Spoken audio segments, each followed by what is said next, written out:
ኢትዮጵያነት በቃ ምን ልበልሽ ኢትዮጵያን መግለጽ አልችልም ዛሬም ድረስ የአረንጓዴ ቢጫ ቀይ ይረብሸኛል በቃ ውስጥ ሆኖ ሳይው ላወሳለሁ እደነግጣለሁ እደነብራለሁ በእውነት በጣም ነው ፍቅር ያለኝ አይሄድም ተባለ ለምን ይሄ ያለውን ስል ካልወጣሉኝ ስራውን ትችላቸው ወጣው ማርያምን ለምን ፈሯት ብዬ በዜሮ ሰብስክራይበር ዩቲዩብ ጀመርኩኝ ለቅዱስ እስጢፋኖስ ያለውን የተዋሃዶን ጩኸት ግን የሚሰማ የለም ጭራሽ አስለቃሽ ጭሱ ጎኔን የመታኝ እንዳልኩሽ መስቀል አደባባይ ያሉት በክብር እየተስተናገዱ ነው በማን አለብኝነት whatever ነው በጣም በሚያሳዝ ፌር አይደለም እንደ ሀገር የእንጀራ እናትና ልጅና እንጀራ ልጅና ለእንትን የሚባል የለም ሀገር በእውነት ከተከፋውበት ቀን አንዱ ነው ከዚህ ከሳሪስ የመጣው ከዛ በኩል ምን ልበልሽ በቃ ጀስት በበረሃ ላይ የሆነ ነገር እንዳገኘሽ አይነት ህዝቡ ሲመጣ በቃ ለቅሶ በዛ ሰዓት ደግሞ ባትሪውም አለቀ እስር ቤት ልክ ሲከፈተልኝ ሰላም ለሁላችሁ ብዬ ነው የገባሁት እግዚአብሔር በሚያ ጋዜጠኛ እኮ ነኝ መናገር ነው ስራዬ ካልተናገርኩ ምን ልሰራ ያየሁትን የሰማሁትን ካላወራው ስራ የለኝም አይ ይሄ ያስነካል የጋዜጠኝነት ባህሪ አይደለም ቤተ ክህነቱ ጀስት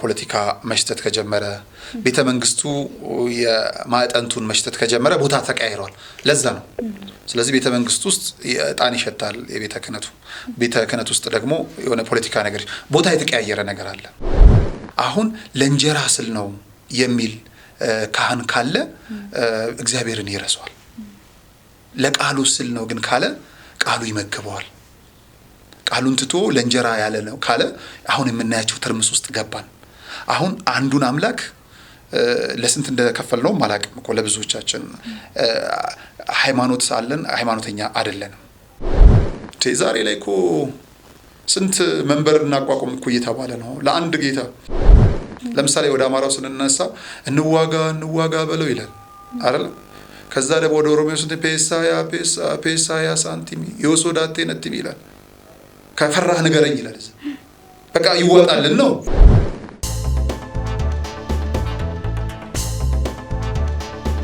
ሰላም የብዕር ቲቪ ቤተሰቦች እንዴት ናችሁ ሰላምታችን በያላችሁበት ይድረስ ይህ ብዕር ቲቪ ነው በብዕር ቲቪ ደግሞ ልዩ ፕሮግራም አለን እሱም ብዕር ፖድካስት ነው በፖድካስታችን እንግዲህ የተለያዩ የሚዲያ ባለሙያዎችን ጋዜጠኞችን እንደዚሁም ተጽዕኖ ፈጣሪ ግለሰቦችን እያመጣን ከህይወት ተሞክሯቸውን እየጠየቅን የምንማረውን እየተማረን ወደ እናንተ እናጋራለን ማለት ነው የዛሬው የመጀመሪያ ፖድካስታችን ነው በዚህ የመጀመሪያ ፕሮግራማችን የጋበዝነው ደግሞ ጋዜጠኛ ነጋሽ በዳዳ ነው እንግዲህ ከ15 አመት በላይ በሚዲያ ባለሙያነት ቆይቷል ጋዜጠኛ ሆኖ የተለያዩ ስራዎችን ሰርቷል በአሁኑ ሰዓትም የራሱ የዩቲዩብ ቻናል አለው ሃይማኖታዊ የዩቲዩብ ቻናል ነው በእሱና አቀዋለን በርካቶቻችሁ ታውቁታላችሁ እንደው ነጋሽ በዳዳ ማን ነው በምን አይነት የህይወት ውጣ ውረድ አለፈ የሚለውን ደግሞ በዛሬው ፖድካስታችን ወደ እናንተ የምናደርስ ይሆናል እስከ ፕሮግራማችን ፍጻሜ ድረስ ከኛ ጋር እንድትቆዩ በአክብሮት ነው የምጋብዘው የትም እንዳትሄዱ ብዙ ትማሩበታላችሁ ጋዜጠኛ ነጋሽ በዳዳ እንኳን ደህና መጣ እንኳን ደህና ቆየሽ እጂ እንኳንም ደስ ያለሽ እንግዲህ የመጀመሪያው እንግዳ ቤት ለምቦሳ ብዬ መጥቻለሁና አድጎ ተመንድጎ በሚሊዮን የሚቆጠር ተመልካቾችን እንዲያፈራልሽ ምኞቴ ነው በጣም አመሰግናለሁ እንደው አክብረህም ፍቃደኛ ሆነህም ካለ የተጨናነቀ ጊዜ እዚህ ስለመጣህና ልምድህንም ልታካፍልን ፍቃድ ስለሆነ ከልብ ነው የምናመሰግነው እንደማበረታታትም ነውና ምስጋናችን ይድረስ ለማለት እወዳለሁ እንግዲህ ይሄ ፖድካስታችን በተለይ ደግሞ የሚዲያ ባለሙያዎችን እያመጣን ለህዝብ ያላቸውን ተሞክሮ እንዲያካፍሉ የምናደርግበት ነውና የመጀመሪያ እንግዳችንም ስለሆንክ ከልብ ነው ደስታ የሚሰማን እንኳን ደህና መጣህ ብያለሁኝ አዎ ግን የመጀመሪያ ማሟሻ ሆንኩ እንጂ ሞቅ ሲል በደንብ ተመልሼ ይመጣል አማው ቀን ደግሞ ምንድነው ዩቲዩብ ላይ መሰለሽ የመጀመሪያ እንግዳ ስትሆኚ ማንድነው ሚዲያ ሄዱሻል እከሌ ስንሰው ተላልፏል ይልሻል እንግዳ የምትጠሪው ይሄን በቃ ትንሽ ስራና እመጣለሁ ይልሻል ትንሽ ስራ የሚልሽ ሰው ቀድሞ ካላስጀመረሽ ለምሳሌ ስራ ሲቀጥርሽ ልምድ ያለው ይልሻል አሰርተሽው እሱ ልምድ እንዲኖርሽ ካላደረገ ልምድ ያለውን ከየት ያመጣል ልምድ ያለውማ ቦታውን ይዟል አዲሱ ኃይል ነው እና በዛ ልክ ነው። ስለዚህ እኔ መጀመሪያ እንግዳ አንቺ ጋር መጣሁ እንጂ ብዙዎች ጋር በጣም ደስ የሚለኝ ስራ እንዲጀምሩም ራሱ ድጋፍ ሳደርግ በጣም ነው ደስ የሚለኝ። የዛ የታሪክ ባለቤት የምትሆኚው የዛ ነው እንጂ እንደው በደመቀበት ቦታ ሁሉ ካላሞቅ ካልሽ የተሻለ የደመቀው ሲመጣ ያደበዝዝሻልና ሰውነትም ደግሞ ሰው ሊጀምር ሲል ሊቋቋም ሲል በእግሩ መቆም ሲጀምር ማቆም ብንችል ነው ጥሩ የሚሆነው። ደስ እያለኝ ነው። በጣም ብዙ ተከታይ ያለው ሚዲያ እስኪመስለኝ ድረስ ነው የመጣሁትና እንኳን ደስ ያለሽ ለማለት ነው በድጋሚ። በጣም አመሰግናለሁ። እንግዲህ ፖድካስታችንን እንጀምራለን። ስንጀምር ደግሞ እኛ እናውቃለን፣ ብዙም ተመልካቾቻችን ያውቁሃል። እንደው ነጋሽ በዳዳ ማን ነው፣ የተወለደ የታደገ የሚለውን እስኪ ስለ ነጋሽ የልጅነቱን ነጋሽ እናውራ እስኪ፣ እንደ መክፈቻም ይሆነናል። እሱን አጫውተንና እንግዲህ ወደ የቆየን ደግሞ ሌሎች ነገሮችን እናነሳለን። እሺ አመሰግናለሁ። ያው በእኛ ሚዲያ ቢሆን ኖሮ ስንጀምር በጸሎት ነበረ የምንጀምረው። አሁንም በእርግጥ መለስተኛ ጸሎት አድርገናል። እግዚአብሔር ይቅደም ከኛ ጋር ይሁንና የኛ ህይወት የሚያስተምር ከሆነ እኔ በመዲናችን አዲስ አበባ ነው ተወልጄ ያደግኩት። እኔ ብቻም ሳልሆን እናቴም ጭምር በመዲናችን አዲስ አበባ ነው። እናቴም ብቻ ሳይሆን አያቶቼም ጭምር ጋብቻቸውና ህይወት የመሰረቱት ውስጥ አዲስ አበባ ላይ ነው ማለት ያው አዲስ አበባ ልጅ ነኝ ለማለት ነው። አንተ አዲስ አበባ ልጅ ነህ፣ ያው ሙሉ ቤተሰቡ ማለት ይቻላል። ስለ ትንሹ ነጋሽ የት አካባቢ ነበር? አቃቂ ቃሊቲ ነኝ። እንግዲህ በብዛት የኛ ሰፈር ታሪካዊ ከሚባለው አንዱ ነው። በዚህ በሃይማኖት በኢትዮጵያ ኦርቶዶክስ ተዋሕዶ ቤተክርስቲያን በምስረታ በቤተክርስቲያን ከመዲናችን አዲስ አበባ አንደኛው ቀራኒዮ መድኃኔዓለም ነው። ቀራኒዮ መድኃኔዓለም ባለሳሳት 190 ወይ 191 አመቱ ነው። እንግዲህ አዲስ አበባ ራሷ 130 ወይ ምናምን እንግዲህ ይሄ ምን ያህል እንደቀድ ሁለተኛው ደብር በአንድ አመት ዝቅ ብሎ የኔ ደብር ነው። ሳለ ቅዱስ ጊዮርጊስ እየተባለ ይጠራልና የሚገርምሽ ሳሎ ወይም ሳለ የሚለው እንዴት ወጣ ብዬ ጠይቄ ነበር። ልንገርሽ አይደል ከሱ መጀመርና እንዲህ በሀገራችን ውስጥ በነበሩ ወረራዎች አንደኛው ስሙ ከተቀየረለት በዚህ በጣሊያን ነው ብዙ ጊዜ የሚነሳውና ንግስ ክብረ በዓል ላይ ሆነው ጣሊያን ከሩቅ ሆኖ መድፍ ይተኩሳል፣ ያሉ መሳሪያዎችን ሁሉ ይተኩሳል። ከዛም አልፎ ወደ ቤተክርስቲያኗ ይጠጋል፣ ምክንያቱም ምእመኑ ብዙ ስለነበረ።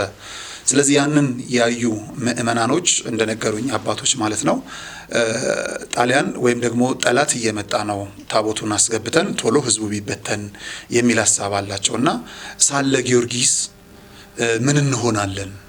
ስለዚህ የቃል ኪዳኑን ታቦት ትተንም አንሸሽም ጥለንም አንበተንም የሚል ነውና በጣም በሚያስገርም መልኩ ከርቀት ቦታ መሳሪያ ይተኮሳል፣ ግን ወደ ቤተክርስቲያኑ አቅጣጫ ይመጣል። የሚያርፈው ሌላ ቦታ ነው። በጣም የሚገርም የሚያስደንቅ ደብር ነው። ሳለ ጊዮርጊስ ከዛ በኋላ እንደመጣለት በሂደት ደግሞ ያው በአጠራር ሳሎ ጊዮርጊስ ብለውታልና የኔም የልጅነቴ መነሻ ያ ነው። እዛው አካባቢ ነው። ትንሹ ነጋሽ ካልሽው ሌላ ልጆች ሲጫወቱ እንግዲህ እቃቃ ምናምን ሊያስታውሱ ይችላሉ።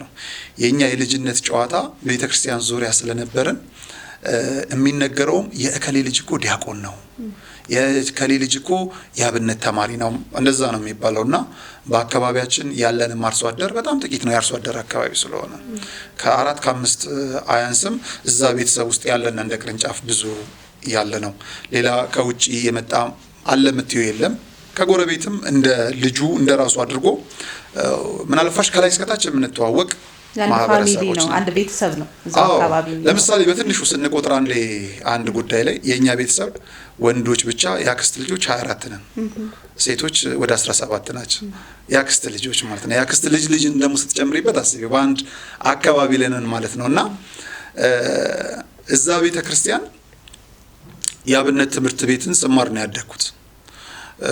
ከዛው ደግሞ የቄስ ትምህርት ቤት ወይም ደግሞ ሌላ ዘመናዊ የሚባል አለ፣ እዛው አለ። ለ4 አመታት ያህል በደብረ ፀሐይ ሳሎ ቅዱስ ጊዮርጊስ ቤተክርስቲያን ውስጥ ለአብነት ትምህርት ቤት ተማሪ ነበርኩኝ። የአብነት ትምህርት ቤቱን እንግዲህ የምንማረው በጣም ከሚያስደስተኝ ነገር በፈረቃ ነበረ ትምህርት፣ ዓለማዊ ትምህርት። ለምሳሌ ጠዋት 2 ሰዓት እንገባለን። የጠዋት ፈረቃ ከሆነን 2 ሰዓት ትምህርት ቤት እስከ 6 ሰዓት ድረስ ነው። 6 ሰዓት ወጥተን እስከ 7 ሰዓት ድረስ ቤት ልንገባ እንችላለን። ከፕሮግራሙ ነው። ከ7 ሰዓት ጀምሮ ደግሞ ምሳ ከበላሽ ወይ አጨዳ ሊኖር ይችላል፣ እህል ሰብስበን ልንመጣ እንችላለን። ወይም ደግሞ ወደ ግጦሽ የሄዱ ከብቶች ከእረኞች ጋራ ለማምጣት እንመጣለን፣ ወደ ወንዝም ሄደን። ከዛ በኋላ ቀጥታ ደግሞ 11 ተኩል ወይ 12 ሰዓት ሲሆን ወደ ቤተ ክርስቲያን ሩጫ ነው። 12 ሰዓት ቤተ ክርስቲያን ግቢ ውስጥ መደረስ መቻል አለበት። ከ12 ሰዓት እስከ 2 ሰዓት ድረስ የአብነት ትምህርት ቤት ትማሪያለሽ። ከ2 ሰዓት እስከ 2 ሰዓት ከ30 ጸሎት ነው። ከዛ በኋላ የእራት ፕሮግራም ይሆናል። የእራት ፕሮግራም እንዳለቀ የዓለማዊ ትምህርትን እዛ እንድናጠና ይደረጋል። ቢያንስ 3 ሰዓት ብትጨርሽ ከ3 ሰዓት እስከ 4 ሰዓት፣ ከ4 ሰዓት በኋላ ጨዋታውም ቀልዱም ሁሉም ነገር አለ። ከዛ በኋላ ትተኛለሽ። ሌሊት ደግሞ 10 ተኩል ለኪዳን መነሳት አለብሽ። 24 ሰዓት ነው ማለት የ24 ሰዓቱን ፕሮግራም ነው የምነግርሽ። 10 ተኩል ኪዳን ገብተሽ እስከ 12 ሰዓት ተኩል ኪዳን፣ ከዛ ጠዋት ወደ ቤትሽ ሄደሽ ወደ ትምህርት ትመጫለሽ። በጣም የሚገርመኝ ነገር በዚህ በኪዳን ሰዓት በጣም ነቃ ያለው ከየኔታ ቅጣት ያመልጣል። ወደ ኋላ የቀረው ደግሞ የኔታን ቅጣት ያገኛል። አንዱ ምንድነው ወደ 23 ተማሪዎች ነን አንድ አዳራሽ ውስጥ ለቤተ ክርስቲያን ትምህርት የምንማረውና የኔታ ውጪ ላይ በርሜል ያስቀምጣሉ። በርሜል ውስጥ ውሃ ይሞላሉ። አስቢው፣ ውሃ ውጪ ሲያደር ቅዝቃዜው ማለት ነው። እንቅልፍ ያሸነፈው ቶሎ ተነስቶ መተኛውንም ልብሱንም ይዞ በር ስር ይደበቃል።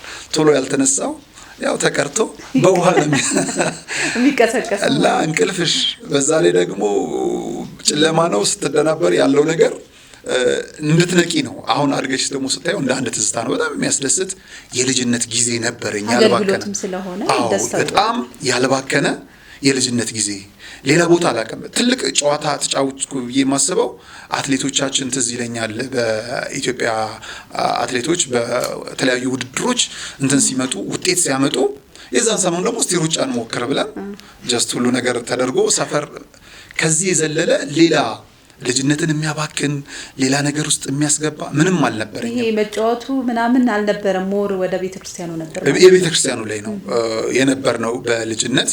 ከዛ በኋላ እንግዲህ ህይወት ውጣ ወረዷን በጣም ብዙ ነው። እኔ እንግዲህ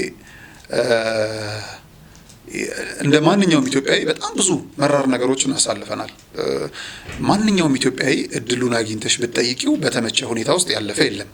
እኔ በችግር ውስጥ ነው ያለፍኩት ብዬ የተለየ ችግርን ማድረግ አልፈልግም። ማንም በድሎት ውስጥ አልፏል ብዬ አላስብም። ምናልባት የአሁን ዘመን ልጆች ወይ የኛ ልጆች እኛ የተሻለ ነገር ለማድረግ እየለፋንላቸው ወይ የተለፋላቸው ሆኖ ይሆናል።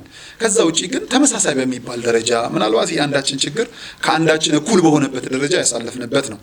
እነዛ ችግሮች ግን እኔን በጣም ካጠነከሩ መካከል ነው። ከቤተክርስቲያን ስወጣ ልቀጥል ወይስ ጥያቄ አለ? ግን እንደዛው ላይ ልክ ነህ። ብዙ ሰው ያው ይፈተናል። በተለይ ኢትዮጵያ ውስጥ በቻሌንጅ ነው ሁሉ የሚያድገው። ግን እዛው ከልጅነት አካባቢ ሳትወጣ ወደ ሌላው እንመለሳለን። እንደው በጣም ማትረሳው በቃ ቻሌንጅ የምትለው በልጅነት ያለፍከው ነገር? አዎ እሱን ልነግርሽ ነው። በጣም በተደጋጋሚ የምነግርበት ነውና አባቴ ሞተው በአመት ከ6 ወር ነው የኔ አባት። እናቴ ናት እኔን የማሳደግ ኃላፊነት የነበረባትና በጣም በሚገርም መልኩ አባቴ ከወጣበት አስክሬኑ ከወጣበት ቤት የአንተም አስክሬን አይወጣም ብሎ ነው ከዛ ያስወጡኝ። ለምን? በአባቴ ሞት እናቴ በጣም ተጎድታ ስለነበረ ትዘነጋኛለች እና ወይም ህመም ይሰማኛል ወይም ህመም ይዘኛል። ህመሙ ለሞት የሚያደርስ ለሞትም ብቻ ሳይሆን ሰው ሲያየው ከአንድ ቤት እንዴት 2 አስክሬን ይወጣል? ቢያንስ ወደ አያቱ ቤት ይሄድና መሞቱ ካልቀረም ከአያቱ ቤት አስክሬን ወጥቶ ይቀበራል የሚል ሐሳብ ያመጣሉ። በዛ ምክንያት ነው በድኔ ከእናቴ ቤት ወጥቶ አያቴ ጋር ለነገ ቀብር ወይም ደግሞ ለሚቀጥለው ዝግጅት የወጣው። ስለዚህ ነፍስ ስለዘራው አያቴ ነጋሽ አለ በዛ ምክንያት። ስለዚህ አባቴ ሆነው አያቴ አሳደጉኝ። እድለኛ አይደለሁም። 7 ዓመት እያለሁ አካባቢ አያቴ ማረፉ በጣም በሚያሳዝን መልኩ ማለት ነውና አያቴ በጣም መልካም እጅግ መልካም ለቤተክርስቲያን መሰረቴም ሆነ እሱ ነው። ለምሳሌ አጭዶ ወቅቶ ወደ ቤት አያስገባም። የመጀመሪያውን ኩንታል ወደ ቤተክርስቲያን ነው ለአስራት የሚልከው። ስለዚህ ቤተክርስቲያን ምንድነው የሚለውን ጥያቄ እንጠይቃለን። ወደ ጎተራ አይገባም፣ ወደ ቤተክርስቲያን ነው የሚሄደው። ከዛ ጀምሮ ነው የመጣው። ስለዚህ ልክ እንዳልኩሽ ይሄን የ4 ዓመቱን የአብነት ትምህርት ቤት ጨርሼ ስመጣ ወደ አያቴ ጋር መመለስ ነበረብኝ። አያቴ ጋር በተለያየ ምክንያት ሊቀበሉኝ አልፈልጉም። ቤት የነበሩ ሰዎች እንዳልኩሽ አባቴ ሞቷል፣ እናቴ ለብቻዋ ናት። ህይወት ማኖር ስለነበረባት ሌላ ትዳር ይዛለች። እናቴ ሌላ ትዳር የያዘችው ምናልባት ወንድ ስላለፈ ወንድ ለመያዝ አይደለም፣ ልጇን እኔን ለማሳደግ የሚደረግ ጥረት ነው በደንብ። በዛ ሂደት ውስጥ ወደ አያቴ መመለስ አልቻልኩም ነበርና ማደጎ ተሰጠው። ማደጎ ለሌላ አካል የተሰጠሁበት ማደጎ በጣም የሚያሳዝን አእምሮን የሚጎዳ ነበርና በአዳም ልኮ ቤት ውስጥ ነው የነበረው። እኔ ማላውቀው ታሪክ ነው የምታወራው? አዎ። እና ውሃ እቀዳለሁ። ከዛ በጣም የሚገርመው ረጅም ቦታ ነው። ቢያንስ አሁን ብለካው ከ1.5 ኪሎ ሜትር ይርቃል። ጠዋት ከሰዓት ከሆንኩኝ ትምህርት ቤት 6 ጊዜ ተመላልሼ 6 ጀሪካን ተሸክሜ ማምጣት አለብኝ በጀርባዬ። ቢያንስ እሱን መስራት አለብኝ ምናምን። የሚገርመው ግን እግዚአብሔር ሳይደግስ አይጣላምና ያ ሰውዬ እንደዛ ያድርግ እንጂ ያን ነገር ፈጽሞ በሚወጣበት ሰዓት የመጀመሪያ የሚጠነቀቀው እኔን ነው። ነጋሽ ወደዚህ አካባቢ መጥቷል ነው የሚለው። ወደዛኛው ቦታ እንዲሄድ አይፈቅድም። በችግር እንደመጣው ያውቃል። እና እዛ ውስጥ ከሆኑት አንዳንድ ነገሮች ያው እንደ ማንኛውም ኢትዮጵያዊ ልጆች ልብስ ተገዝቶልኝ ምናምን ያደግኩ አይደለም። በተለይ ማስታውሰው የዛን ሰውዬ ልብስ ለምሳሌ ስለማይሆነኝ ትልቅ ስለሆነ በዚህ ጋርና በዚህ ጋር በክር አስረዋለሁ። ምክንያቱም ቀበቶ ስለሌለ እንዲሆነኝ፣ ከረዘመ ደግሞ አጥሬው ምንድነው እሱ ቆርጬው ምናምን እለብሳለሁ። በዛ ሂደት ውስጥ የዋሸሁት ውሸት እስከዛሬ ያመኛል። ምን ሆነ መሰለሽ፣ እዛ ቤት እያለሁ ጠግቤ መብላት ፈለኩኝ። በጣም ይርበኝ ስለነበረኝና ጠግቤ መብላት ፈለኩና አንድ ቀን ለእድሳት ቤቱ ሲፈርስ እቃ ቤት ውስጥ እንዳድር አደረጉኝ። አሁን ከምግብ ጋር ተገናኘ ቀጥታ። የእቃ ቤት ውስጥ እንዳድር አደረጉኝና ከፈት ሳረግ መሶብ አለ። መሶቡ እንጀራ ነው። ደስ አለኝ። ዞር ዞር ስል ወጥ የለም። አይኑር ግድ የለም ይበላል እንደ እንጀራ ካለ አልኩና በርበሬ አለ፣ በርበሬ ዘይትም አለ። ያንን ማን ይሰጠኛል? በርበሬ በዘይት እኮ ለውሶ መብላት የሀብታም ምግብ ነበር ዛሬ። እና በርበሬ በዘይቱን ቀባሁትና እንጀራውን አውርጄ አንዱን ግማሹን እንደበላው ጠገብኩ። እንዲህ ልጠግብ በሬን አረኩት እንዳለ የት ላድርግ? አውጥቼ እንዳልጥለው ከውጭ ነው የቆለፉብኝ። ሲነጋ ነው የሚከፍቱልኝ። ውጪ ላይ እንዳለው ሊታይብኝ ነው። በጣም ጨነቀኝ። ትዝ አለኝ የእናቶች ስራ። ጠላም አለ ቤት ውስጥ። እናቶች ጠላ ሲጠምቁ ምን ያደርጋሉ? ቂጣ ቆራርሰው ምናምን እንጀራ ምናምን ያደርግ። የልጅነት አእምሮ ነው አላውቅም። ስለዚህ ምን መጣልኝ? እንጀራውን ቆራርሰው ጠላ ውስጥ ጥፋት ማለት ነው። ለእኔማ ችያለሁ። ለብስ ይደረጋል። ቂጣ የሆነ ይወጣል። እና እንጀራውን ቆራረስኩና ጠላ ውስጥ ከተትኩ። እንትኑን ዘጋሁት። ምንድነው እሱ ባሊውን እንትኑን መያዣውን አጠቃላይ በርሜሉን። ከዛ በጠጋብ ነው አፌ ወስቷል፣ ግን አያሳውቅም። ጠዋት ተነሳው ወደ ተለመደው ውሃዬ ቀዳው ምናምን። ከዛ በርሜሉን ከፈት አድርገው ለካ የዕለት ዕለት ነው ጠላውን የሚቀዱት። አላውቅም። ሊቀዱ ሲል እንጀራ ነው። የሰውየው ባለቤት አበደች። ነጋሽ ነኝ የሰራው አለች። ይሄን ያደረ ምንድን ያደረካል? ምንም አላደረኩም። ግጥም አይኔን ግንባር ምንም። የሰውየው እህት በቃ አወቀች። ወጣት ናት። ምን ያድርግ ታዲያ?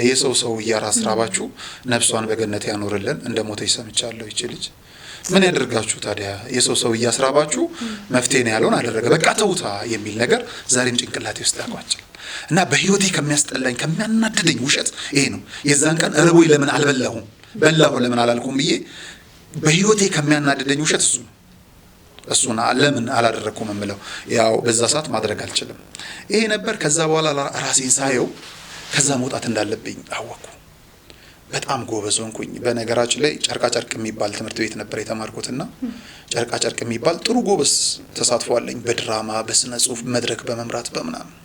በዚህ ተሳትፎዬ ለትምህርት ቤቱ መጋረጃን ሞንታርቮ ምናምን አስገዝቻለሁ። አምረፍ ኢትዮጵያ ምናምን የሚባል በነገራችን ላይ ሃይ ስኩል ማለት እድሜ እንዳልናገር እንጂ እድሜ እንዳይሆንብኝ እንጂ አንድ ሰው ኤልያስ ደግነትን ታውቂዋለሽ? ሸገር ኢንፎ ላይ የሚሰራው እኛ ልጅ ሆነን እሱ የአምረፍ ኢትዮጵያ አስተባባሪ ነው።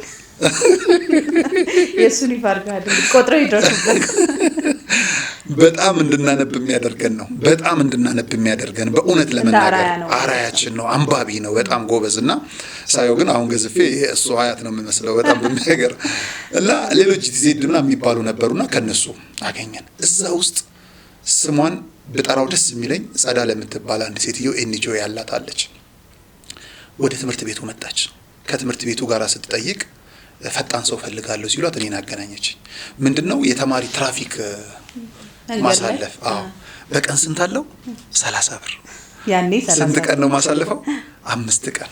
ስለዚህ 5 ጊዜ 3 150 መሰለኝ። በወር ሲመጣ ወደ 600 ምናምን ብር ይመጣል። ያኔ ለተማሪ 600 ብር በጣም ብዙ ሆነልኝ። ከዛ ምን አደረኩኝ? ክረምት ላይ ደግሞ የቀን ስራ የጉልበት ስራ ሰራ ነበር። ዝም ብሎ ለመፍጨርጨር ምናምን አልችልም።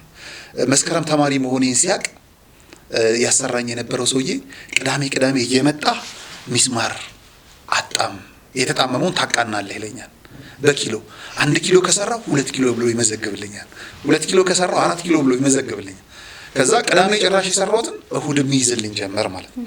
አሁን የሆነ ነገር ማግኘት ጀመርኩ። ጥሩ ነገር ከሱ አልፎ ተርፎ ትምህርት ቤት ስገባ አይደለም የምሰራው፣ በስነ ስርዓቱ ሊስትሮ ጀመርኩ ማለት ነው። ይሄ በጣም ከሚያስደስተኝ ነው። ሊስትሮ የምሰራበት ቦታ ላይ ጧት ሰራና አቲ ላውንደሪ ይባላል። አሁን ቃሊቲ ወደ አቢሲኒያ ባንክ አካባቢ ነውና አቲ ላውንደሪ ነው የሚባለው። ላውንደሪው ላይ የተከራየ ልጅ አለ፣ እንትን ተቀጥሮ የሚሰራ ሰው አለ። ሰለሞን ይባላል። ጥሩ ታሪክ ስላለው ብናገር ደስ ይለኛል። ሊስትሮ እየጠረኩ የማገኘው ፍራንክ የምፈልገውን ስላልበቃኝ ሸክም ሲመጣ ለመሸከም ፈለግኩና አንድ ቀን ሊስትሮን ያስቀምጡልኝ ያልኩኝ የሆነ ሰው ጋር አምቢ አሉኝ። አላስቀምጥም ሲሉኝ የዛኑ ቀን ጨርቅ ፈለግኩና ሊስትሮዋን እንደ ቦርሳ ገመድ ሰራሁባት። ሊስትሮዋን በጀርቤ ሸክሜን በሸክም ተሸክሜ አድርሼ እመጣለሁ። ከሱ ስመጣ ይሄ ሰለሞን ትልቅ ባለውለታዬ ነው። ምሳ እንዳመጣ ይነግረኛል፣ ይልከኛል። ቶሎ አመጣለትና ምሳ እንዲበላ ቆሜ እጠብቀዋለሁ እንዲጨርስ። ለምን መቆሜ አስተረፍ ነው በሌላ ቋንቋ። ካላስተረፈ ሳልበላ ነው ወደ ትምህርት ቤት ሄደው። በጣም በሚገርም መልኩ ከዛ በኋላ እንዲህ ያልኩኝ እያነሳው እናቴን መያዝ ነበረብኝ። እኔ መያዝ ነበረብኝ፣ ማስተዳደር ነበረብኝ። ምክንያቱም እዛ ጋር 600 አለኝ፣ ከዚህ ደግሞ ሊስትሮ አለ፣ ከዛ ደግሞ ሌሎች ነገሮች አሉ። የተወሰነ እየመጣ እናቴ በቃ እናት ናት። የምር ምን ልበልሽ እናት በቃ እሷን ማስተዳደር ጀመርኩ። ወደ እናት ቤት ተመለስክ ማለት ነው? አዎ። ሁለተኛው አመት ላይ ክረምት አብሬው ስሰራ የነበረው ሰውዬ ቀለም ቀብ ያንን ትቼ ቀለም መቀባት ምናምን ኮንትራት ለኔ መስጠት ጀመረ። በ250 ብር ያውቁታል ሰፈር አካባቢና ቁጠባ ይባላል። አርብ ጀምሬ እሁድ ማታ ጨርሳለሁ። ስለዚህ ያቺ ሚስማሯን ትቼ ቀለም ወደ መቀባት ሄድኩኝ። አንድ ቤት በአንድ ሳምንት ጨርሳለሁ። በ2 ሳምንት 1000 ብር አለኝ። እዛ 600 ብር አለኝ። 1600 ሊስትሮንም ተውኩት። 1600 ብር በጣም ብዙ ነው። በጣም የሚገርምልሽ ነገር ያ ምግብ እንዲያስተርፍ የምፈልገው ሰለሞን ከብዙ ታማኝ አመታት በኋላ ባለቤቱ ዘርፍ ሲቀይር ላውንደሪ ቤቱን ለሰለሞን ሰጠው። አሁን ለሰለሞን ታማኝ አገልጋይ ነህ ብሎ ያ ሰለሞን እምልሽ ሰውዬ ዛሬ የኔን ሱፎች የሚያጥብልኝ ሰው ነው። ሱፌን ማሳጠበው እሱ ጋር ነው የሚያጥብ፣ የራሱ ላውንደሪ ያለው ነው ማለት ነው። በጣም የሚገርመው ቀን ስራ አብሬው ስሰራ የነበረው ሰው አድጋለሁ ሳድግ ቤት ትሰራልኛለህ እለው ነበር። የእናቴን ቤት ስሰራ የእናቴን ቤት የሰራልኝ እሱ ነው፣ በጣም በሚገርም መልኩ። ስለዚህ ችግር ወደ ኋላ መመለስ እንደማልችል አሳይቶኛል። ወደፊት ብቻ ነው። ወደፊት ለመሄድ ደግሞ ሰውን መጥቀም ባልችል መጉዳት እንደሌለብኝ ተምሬያለሁ። ለሰው መጥቀም ካልቻልኩ መጉዳት የለብኝም በፍጹም። ከሰውን መጎዳት ብቻ ነው። የተሻለ የሚባልን ችግር አይቼ ያየው ሰው ነኝ። የሆነ ነገር አሁን ካለሁበት ቦርድ የሚገርመኝ አይደለም፣ ያየሁትን ችግር ነው። ስለዚህ ያ ችግር ደግሞ ጥሩ ስላልሆነ ማየት አልፈልግም። መስራት ፈልጋለሁ፣ መሆንን ፈልጋለሁ። በቃ አደርጋለሁ ካልኩኝ አደርጋለሁ። አሁን በሚቀጥለው አመት ቢሮ ከፍታለሁ ካልኩ እኔ ከፍታለሁ።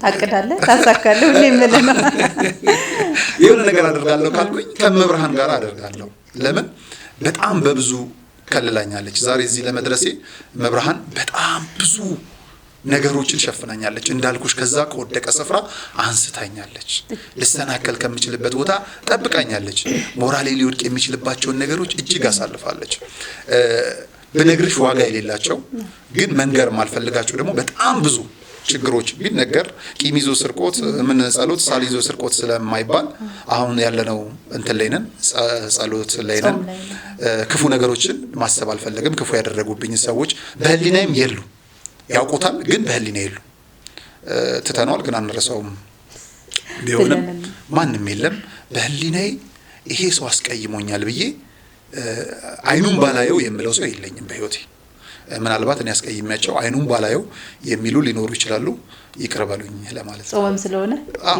ይቅርበሉኝ ከእግዚአብሔር ስለሆነ ደስ ይላል ያው ቻሌንጅ የበዛበት ፈተና የበዛበት ውጣውረድ ያለበት ህይወት ነው እንደማንኛውም ኢትዮጵያዊ ብለህ ቀለል አደረከው እንጂ ትንሽ ፈተናው ጠንከር ያለ ነው ለዛ ነው አሁን የምናየውን ጠንካራውን ነጋሽ ያገኘ ነው ብዬ አስባለሁ እስኪ እንግዲህ ወደ ፎርማል ስራው ደግሞ እንምጣ ብዙ ስራዎችን ሰርተሃል ተምረህ ደግሞ ተመርቀህ የመጀመሪያ ቀጠረህ አለ እንግዲህ በሙያ የሰራኸው ማለት ነው ወደኛ አካባቢ ነበር ሄድከው መጀመሪያ ስራ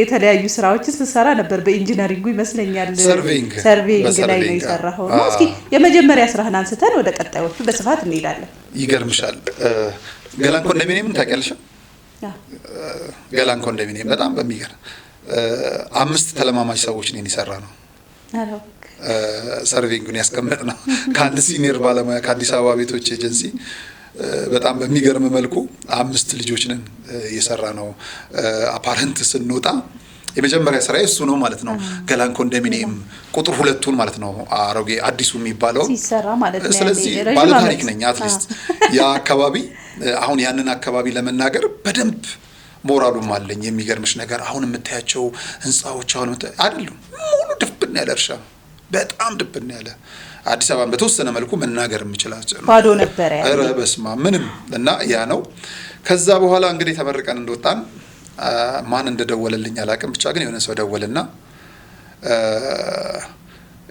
አንድ ከተማ ምን አላት ምን ይጎላታል የሚለውን ሰርቬይ ማድረግ ነበረብን እና ኮምቦልቻ ከተማ ገባን በአንድ ሰው ከኔ ጋራ በጣም የምወደው አንድ ወንድም ያለ ተከስተ ይባላል በጣም እብድ በጣም በቃ ድምቀት ለህይወቴ ለራስው የማልፈልገው አንድ ልጅ ነው ከሱ ጋራ ስራ ገባን የቀና በላችን 30 ብር መሰለኝ እቺ 30 ብር ወደታለ ተከትላት ይላል 30 ብር አይዳለችና እዛ ገባን አንድ ቤት ተከራየን እና አንድ ወለየ ቤት ገባን አንድ ክፍል ለሁለት ነው የሰጠችን አንድ መጸዳጃ ቤትና ታኪ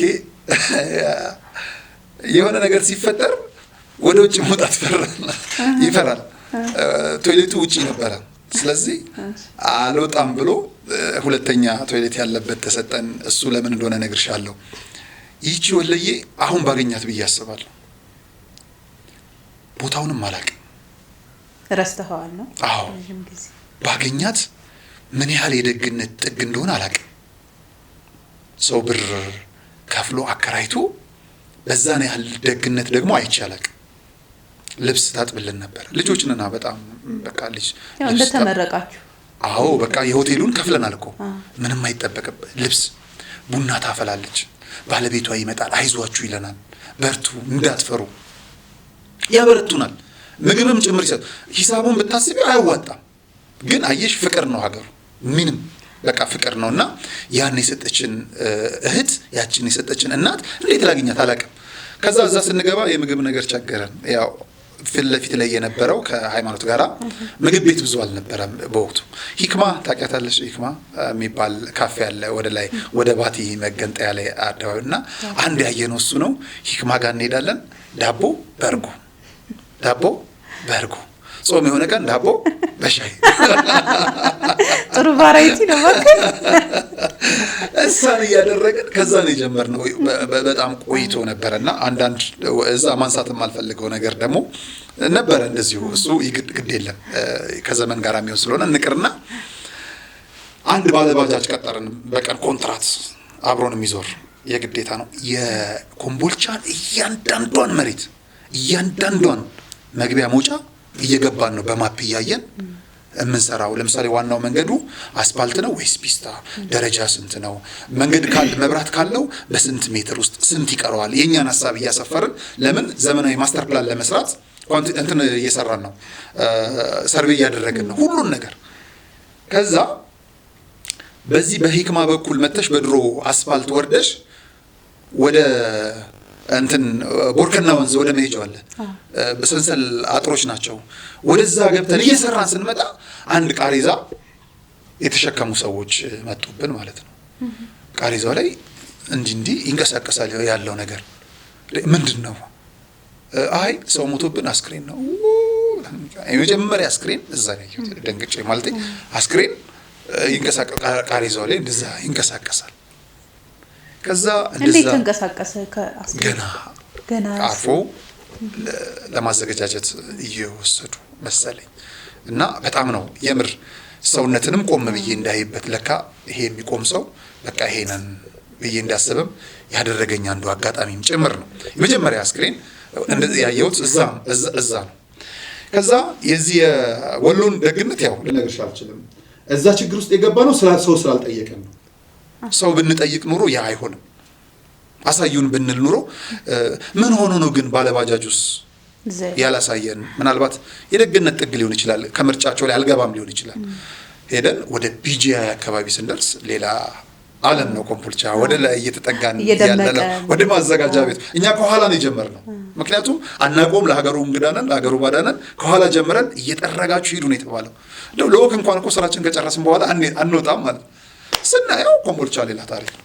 በቃ ቆጨን። ያለፈው ጊዜ ይሁን ግድ የለም ለበጎ ነው ብለን ተቀመጥን። አዲስ አበባ ነው ማለት ነው የተላካችሁ? አዎ ከአዲስ አበባ የመጀመሪያ ያንን ለማጥናት ማለት ነው። ያንን ለማጥናት እሱ እንደሰራን በሆነ አሻጥር ቀድሞ ተሰርቶ ነበር የከተማው ማስተር ፕላን። ያን ያሰሩት ሰዎች ይመስለኛል የተሰራው ማስተር ፕላን ይመስለኛል ነው ይቅርታ ጠፋ ብለው ሁለተኛ ጨረታ ሲወጣ ድጋሜ ራሳቸው ተጫርተው ብሩን ከበሉ በኋላ የነበረውን ጨረታ እንትን ለማውጣት ይመስለኛል ሲስተሙ። ይሄ ሲደረስ ነው ከአዲስ አበባ እንዲሰራ የተፈለገው። በዚህ ግብ ውስጥ ኮንትራት የያዘው የኛና እዛ አካባቢ ያሉ ሰዎች አልተስማሙ። ስለዚህ እኛ ችግር ውስጥ ገባን ማለት ነው። ሀገሩን አታውቁትም ምናምን ያለው ሁኔታ እኛን የሚያሰራን የወሰደን ሰውዬ መጣው ደሴ ሊሄድ ብሎን ወጣ። ደሴ ስንት ይርቃል ከኮምቦልቻ? እኛ እናውቅም። ከጨረስንና ገንዘብ ከያዝን ደሴ ለማየት ነው ህልማችን። ስንት ሰዓት ወጣ? 8 ሰዓት ምናምን ላይ ወጣ። ብናየው 9 ሰዓት፣ 10 ሰዓት፣ 11 ሰዓት። ምንም ደነገጥን። ማታ 2 ሰዓት ላይ ደወለ። አቤት እንዳትፈሩ አንድ ነገር ነግራችኋለሁ። ምን? እንዲህ ችግር ተፈጥሯል። ያው እኔም ከሞታም ልጬ ከመሳሪያም ልጬ አዲስ አበባ ገብቻለሁ አለ። ተነዘዘና ተከስተመልሽ ልጅ የቅድሙ እንትን አሁን ሊፈታው ቤት ውስጥ ያለ ቶሌት ውስጥ ሽንት ቤት ለመውጣት ፈራ እና ባባለ ቁጥር ነው ይላል ማለት ነው። ይሄ ሰውዬ ምን አለ? ተከበብን ብላችሁ ምን አለ? ምልክት ሰጣችኋለሁ ለሊት 6 ሰዓት ላይ ትወጣላችሁ ብሎናል። የበለጠ ያስፈራን እሱ ነው። ነቅታችሁ ጠብቁ። ድንጋይ አንዴ ይወረወራል እንትናችሁ ላይ ክፍላችሁ ላይ ንቁ። ሁለተኛ ሲወረወር ውጡና በጓሮ በኩል ይቺ ያልኩሽ እናት እህት ትጠብቃችኋለች። በአጥራት ዘለላ መኪና ተዘጋጅቷል አለን። በላይኛው በሂክማ በኩል እኛ በታችኛው ነው ያለን። አሁን ይህን ስንሰማ ጓባለ ቁጥር ነው እንደሆነ ሆነ። ለሊት 6 ሰዓት ተኩል መጣንና ከወሎ ጋራ ተቆራረጥን ወጣን ማለት ነው። እንግዲህ የመጀመሪያ ስራዬ ይሄ ነው። ምን ያህል ወራት ቆያችሁ? ወደ 1 ወር ያህል ነውና ወደ ሚዲያ ያመጣኝም በነገራችን ላይ እዚሁ ታሪክ ይያያዛል። እዚሁ ጋር ያው የሚገናኝም ከሆነ አብረህ ትነግረናለህ። አይ ቲንክ የመጀመሪያ ሚዲያ ስራ ዛሚ ሬዲዮ ነው። ወደ ዛሚም እንዴት ጆይን አደረክ የሚለውን ስለምናነሳ በዛውም የሬዲዮ ጋዜጠኝነት እንዴት ነው? ጋዜጠኝነት ከዚህ ሁሉ ስራ ውጣ ውረድ ምናምን በኋላ ወደ ጋዜጠኝነት ሙያው ነው ጆይን ያደረከው። ከዛ በፊት በእርግጥ በትምህርት ቤቶችም ስትንቀሳቀስ እንደነበር ነግረህናልና ወደ ዛሚ እንዴት ጆይን አደረክ? እንዴት ነበር የሬዲዮ ጋዜጠኝነት? አየሽ እንግዲህ ወደ ሰርቬይ የገባሁበት ነው ዋናው ነገር። ደራርቱ ቱሉ እየተማርኩኝ በቃ ደራርቱ ቱሉ የሚማሩ በእኔ ጊዜ የነበሩ ሰዎች በደንብ ያስታውሱኛል። አለምነህ ዋሴን በደንብ ነው የምወደው። ከዛ እሱ ጠዋት የሚያነባቸውን ዜናዎች ሪከርድ አድርግና በቴፕ ትምህርት ቤት እስኪደርስ ሰዓት ድረስ እገለብጠዋለሁ ማለት ነው አንድ በአንድ። ከዛ በሱ ቶን ሚኒ ሚዲያ ላይ አነባዋለሁ። ሰው ቁጭ ብሎ ነው የሚሰማኝ ማለት ነው። እና በዚህ አይነት ውድድሮች ምናምን የጋዜጠኝነት ስራ ነፍሴ ነው። አልፎ ተርፎም ኤፍኤም አዲስ 97.1 የሆነ በዓልን ምክንያት በማድረግ ከየትምህርት ቤቶች አወዳድሮ ከአዲስ አበባ ቤስት የሚባሉትን ማሰልጠኛ አስገብቶ ወደሱ ሊወስድ ነበር። በዛ ውድድር ከጋይ ቃልቲ አሸናፊ እኔ ነበርኩኝ በጋዜጠኝነት በጣም ጥሩ። ደራርቱ ቱሉ ትምህርት ቤት ዛሬ የምኮራበት 12 ኮምፒውተሮች ዛሬም ካሉ ከጀርባቸው ነጋሽ በዳዳ ይላሉ በሽልማት። ኦኬ ለትምህርት ቤቱ ነው ሽልማት አደረክ? አዎ ልሽልም። ለግለሰብ ለተማሪውስ ምን የሚባል ይላል። አንድ ሽልማት ምን ገጠመኝ መሰለሽ?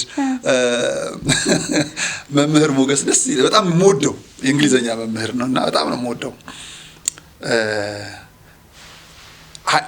የእንግሊዝ የጋዜጠኛ መቅረጸ ድምጽ እንግሊዘኛ ዲክሽነሪ እና የሆነ ነገር ተሸለምኩኝ ማለት ነው። ልክ ተሸለሜ እንደወጣው በር ላይ ተገናኘን ከመምህር ጋር ና አስረክብ ሳያም ይሄ ባለቤቱ እኔ ነኝ ሌላ ያንተ ነው ብሎ ወጥተናልና እኮ የትኛው ነው ሰደስ መቅረጽ ዲክሽነሪው ነው መቅረጽ ድምጽ ወይኔ ነው። እዚህም ለመድረስም ትልቅ ሚና አለበት። ሚና በደንብ ነው እንድሰራ የሚያደርገው የእውነት ለመናገርና የጋዜጠኝነት ስራዬን እዛ ኤሌመንት ሃይ ስኩል ላይ ሆኜ ጨርሻለሁ ብዬ አስባለሁ። ቢያንስ ልክ እንደ ጀማሪ ነው ጽፋለሁ ምንላለሁ ሁሉንም። በዛ ላይ ደግሞ የቲያትር ክበብም 9 ዓመት መክሊት ቲያትር ክበብ የሚባል አለ ቃሊቲ ላይ። እኔ ሳስበው አንዳንዴ እድሜ ስንት ነው ላለው ሳስብ እኔም ልጠይቅህ ነበር እንዳልኩሽ አንድ ነገር 2-3 ነው የምከውነው። ለምሳሌ በአሁኑ ሰዓት ላይ የኢትዮጵያ ልማት ባንክ እሰራለሁ ዋነኛ ስራዬ። ጎን ለጎን ደግሞ የዩቲዩቡን እሰራለሁ። እዛው ልክ እንዳልሽው ደግሞ ገዳማት ላይ ሄዳለሁ። እስራኤል፣ ግብጽ እንደዚሁ እጓዛለሁ።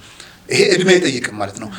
ለስራ ራሴን ሰጥቻለሁ። በቃ ለዛ ስለሆነ ነው እንጂ የእድሜ ጉዳይ ባንዴ ብዙ ነገር አደርጋለሁ። ችሎታ ነው እኮ በእውነት ለምሳሌ ካንቺ ጋር አሁን ኢንተርቪው ያደረኩ ቀጣይ የሆነ ነገር ብል ይመጣልኛል። ይሄ መሰጠት ሊመስለኝ ይችላል። ይሄ ክህሎቱ አለኝ እና ጋዜጠኝነትን እዛ በደንብ አዳብሬዋለሁ። 9 ዓመት ቲያትር ቀላል አይደለም። በደንብ ግሩም ኤርሚያስም ባለውለታዬ ነው። ይመጣ ያበረታን ነበር።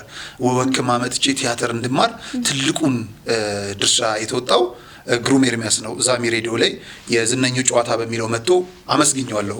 መጥቶ ትልቁን ውለታ ማለት በየሳምንቱ ነካሌ በዋለልኝ ምናምን እየመጡ ምን ዘረጋው ቲያትር ትልቅ ነው።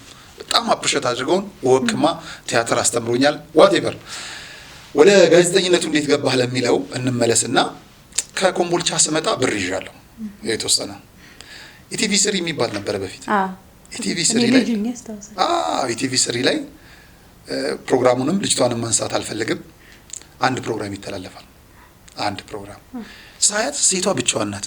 ለዚህማ ወንድ ያስፈልጋታል አልኩኝ። ማለት ብቻዋን ሆና ማቅረብ የለባትም ወልድ እኔ እዛ ጋር ራስህን እዛ ቦታ አድርገህ አየህ ቢሆን ጥሩ ነው ምናምን እያልኩና ደወልኩላት።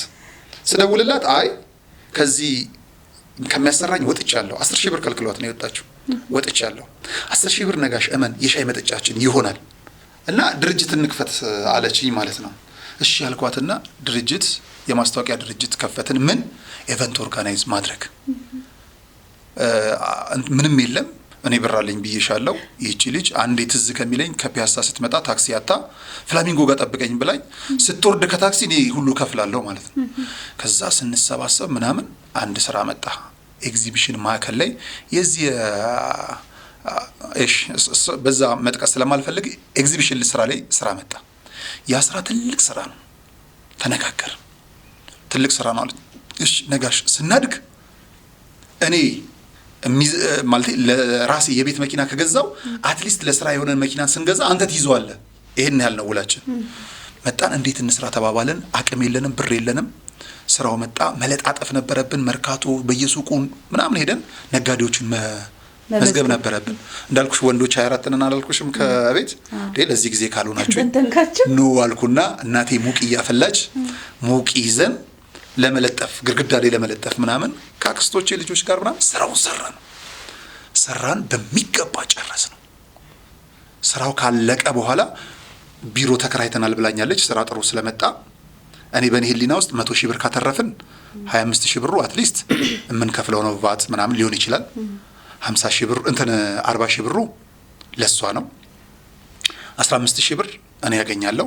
የተወሰነችው ደግሞ ለስራ ማስጌጃ ይቀመጣል የሚል ነው ማይንዴ በእኔ የነበረው። ሂሳቡን ስንሰራው 650,000 ብር አተረፍን። ገና ሂሳቡን ስንሰራው ተተርፏል። ገና ተተርፏል። 650,000 ምናምን ተተርፏል። አሁን ከነቱታይ ምናምን ወደ ቢሮ የስራ ሰው ነኝ። ትልቁን የሰራሁት ነው አይደለ?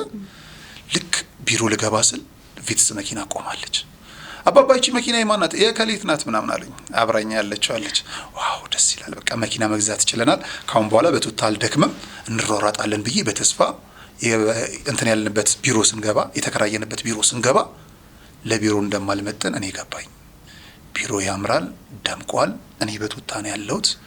ነገርየውን ሳየው አባቷ ፋይናንስ ሄድ ነው ምናምን፣ እናቷ የሆነ ማናጀር፣ ወንድሟ የሆነ ቦታ ምናምን፣ በቃ ለቢሮ እንደማልመጥን ገባኝ።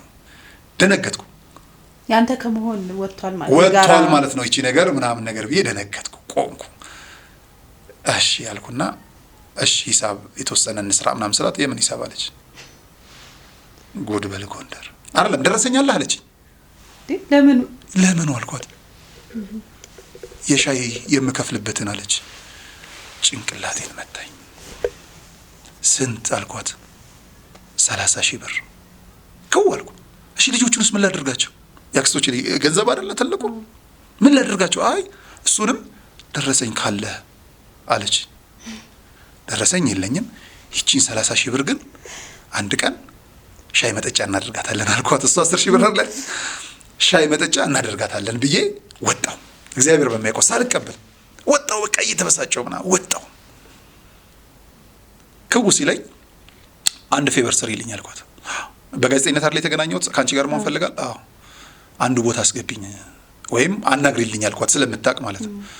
ስለዚህ ወደ ዛሚ ደወለች። ወንድማችን ግርማ ፍስሐ የሸገር ጋዜጠኛ ምን እንጠይቅለው? በጣም ትልቅ ሰው። ማንን እንጠይቅ? በጣም የሚገርም ሰው፣ ለኔ ትልቅ ባለውለታ ነው። ኤኒዌይ ከሷ ጋር ግንኙነት ስለነበረው ደወለልኝና ና አለኝ። ገባው። የዛን ዕለት ብዙ ተወዳዳሪዎች ነበሩ ሬዲዮ ለመወዳደር ዲግሪ ሆልደሮች። እኔ ጋዜጠኝነትን አልተማርኩም። አንበባሉኝ፣ መነጽሬም አልያዝኩም። የዛ ተናድጄ ጥዬዋለሁ፣ ሰብሬዋለሁ። በጣም ተናድጄ እዛ ዝም አንበባለኝ። መርሻ ካህሊ ይባላል፣ ሲኖንዲስ ጋዜጠኛ ነው። አነበብኩ፣ ወጣሁ። ለካ ሳነብ የሚስባቱ ድምጼን ትሰማለች። ቢሮ ሆነ እኔ እንደወጣው አምጡልኝ ብላለች፣ ድምጹን ማለት ነው። ወጥቼ ብሔራዊ ቲያትር ጋር ስደርስ ተደወለልኝና ስራ መጀመር ትችላለህ፣ ያስገምጋሚ ድምጽ ስራ መጀመር ትችላለህ ተባልኩኝ። በዚህ ሁኔታ በፍሪላንስ ሄድኩኝ።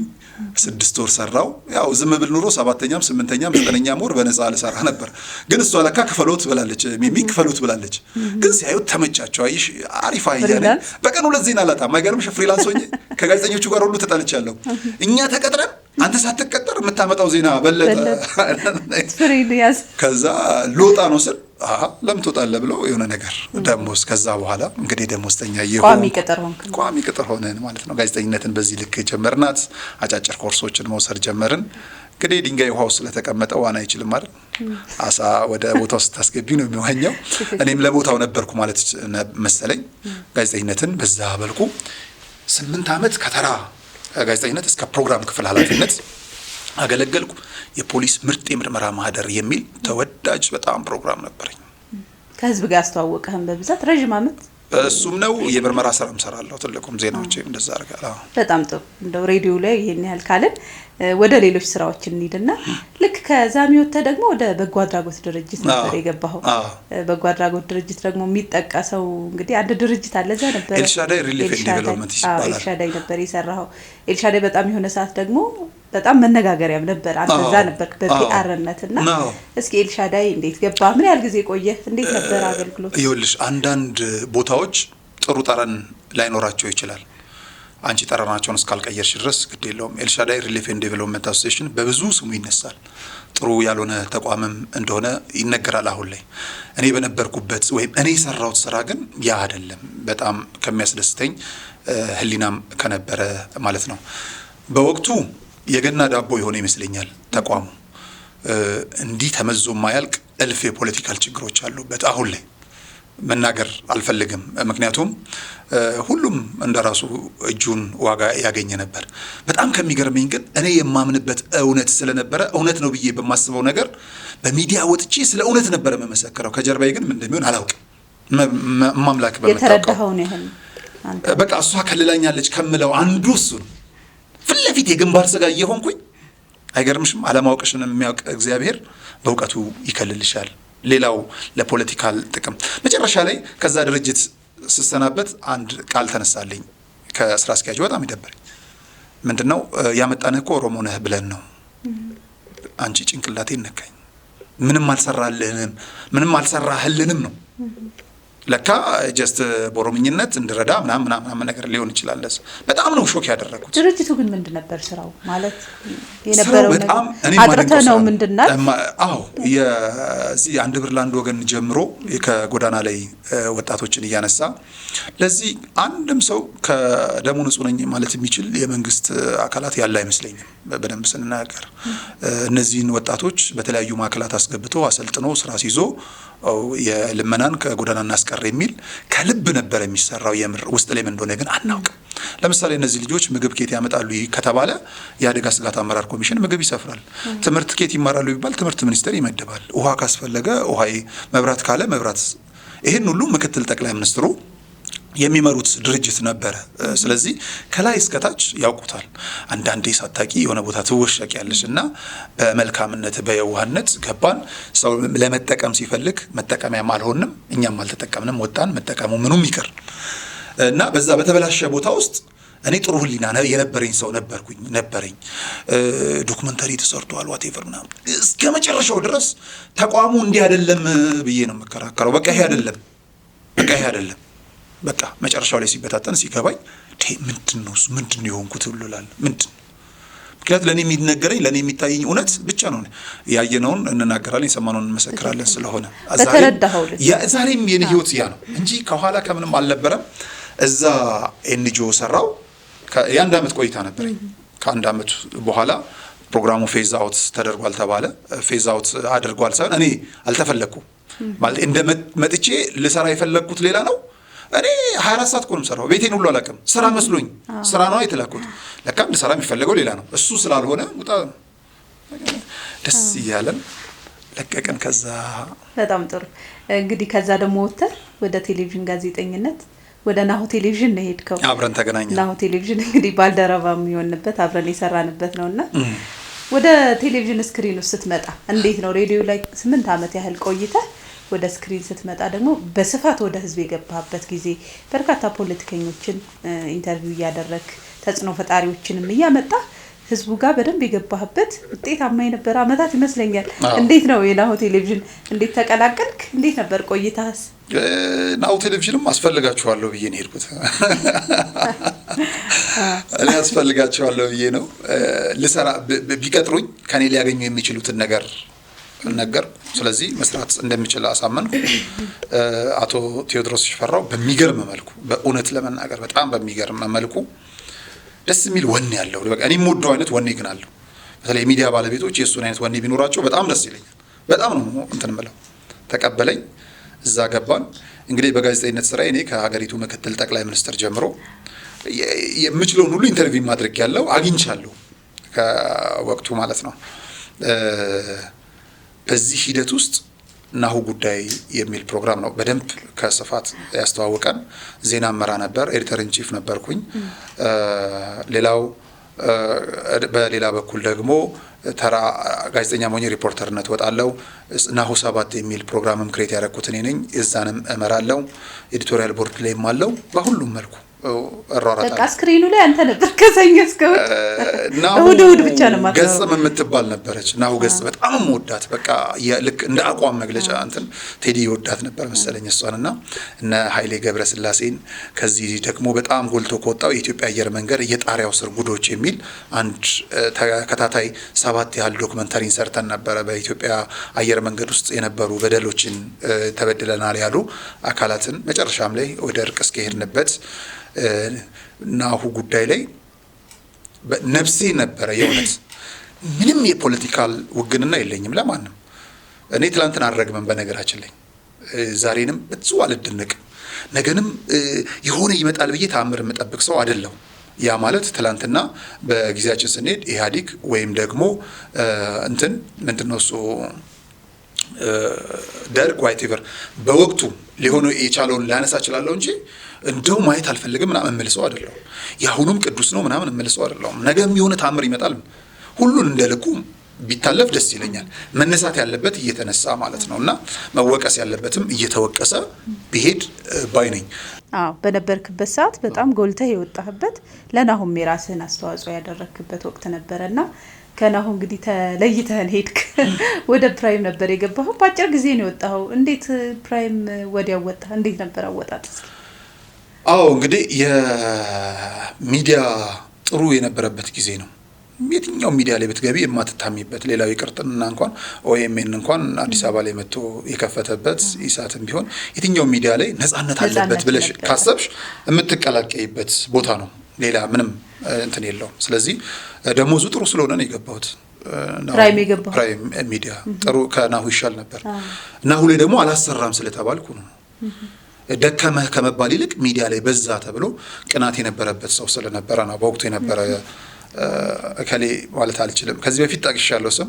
አሁን ግን እየበሰልኩ ነው መሰለኝ ባልጠቅስ ጥሩ ነውና እኚህ ሰው ወይም እቺ ሴት የኔ ባለ ታሪክ ናቸው።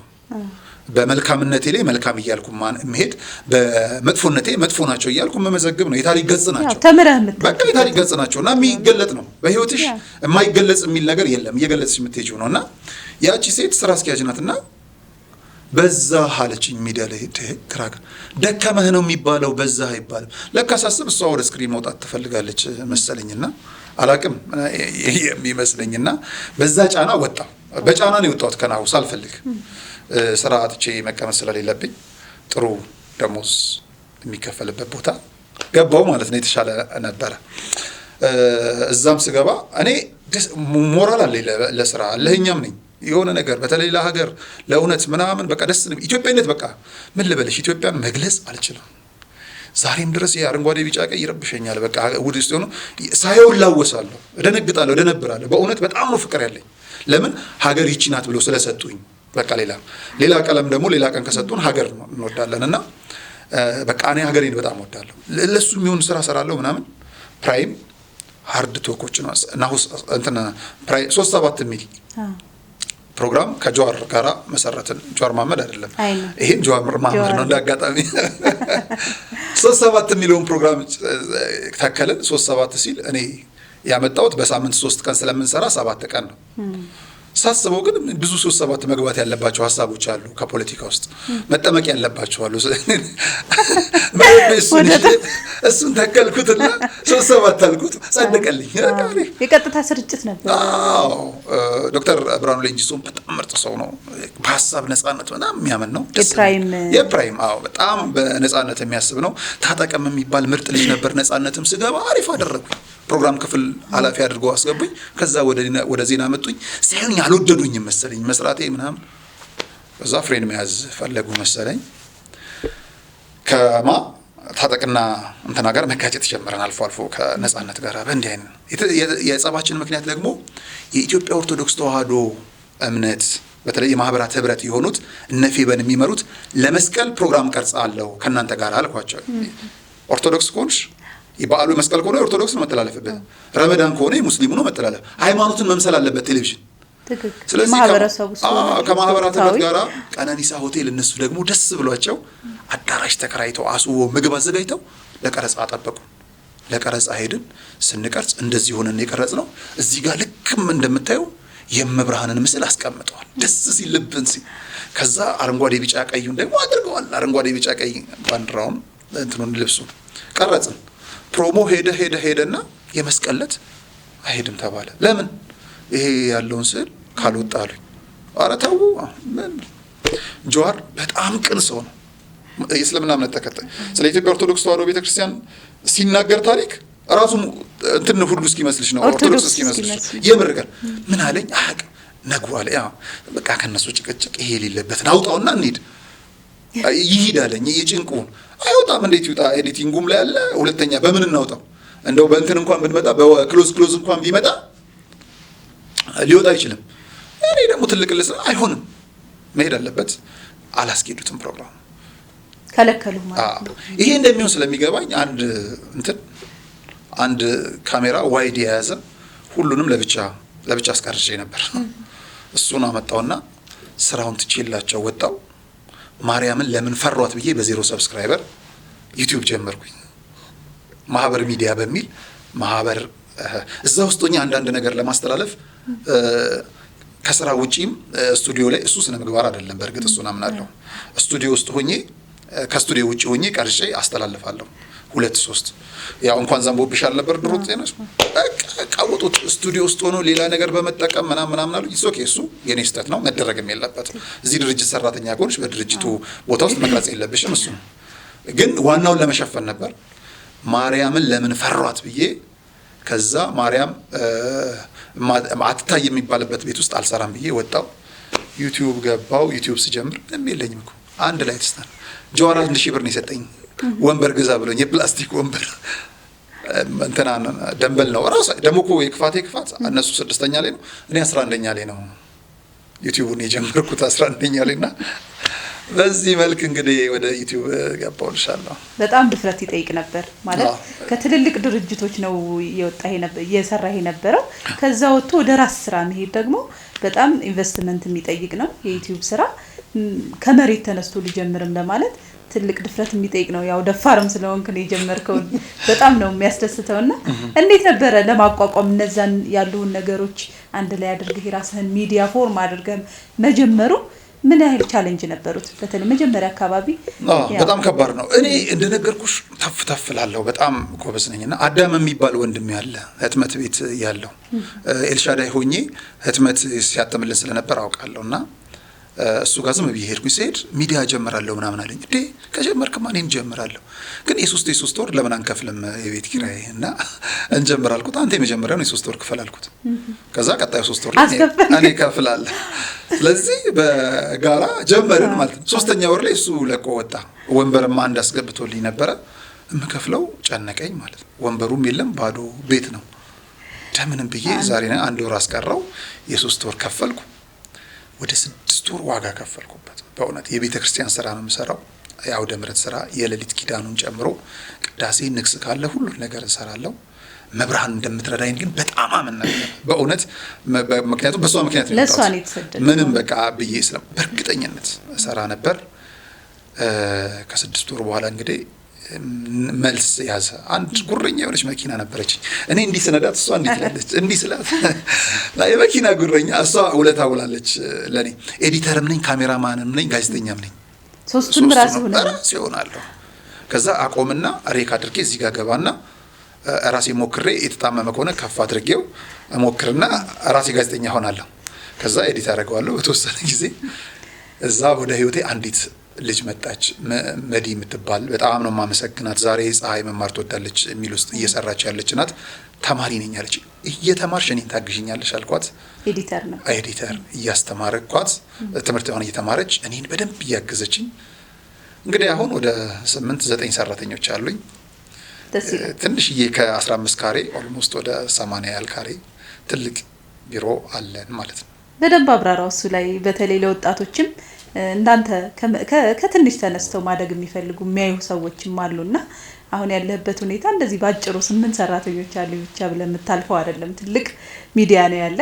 በተለይ ደግሞ አንድ ዩቲዩብ ቻናል ብቻ ሳይሆን 2 ዩቲዩብ ቻናል ነው ያለህ እያስተዳደርክ ያለው ከ170 በላይ ሰብስክራይብ አለው አንዱ ዩቲዩብ ቻናልህ እና የተዘጋውን ሳይቆጥር እሱ 200 ያው የተዘጉትንም ጊዜ ያስታውሳል። ከቻሌንጅ ውስጥ እነሱ ናቸው መከራ አይተህ ነው የምትነሳውና እስኪ በደንብ ስለ ዩቲዩብህም ናሁ ሆኜ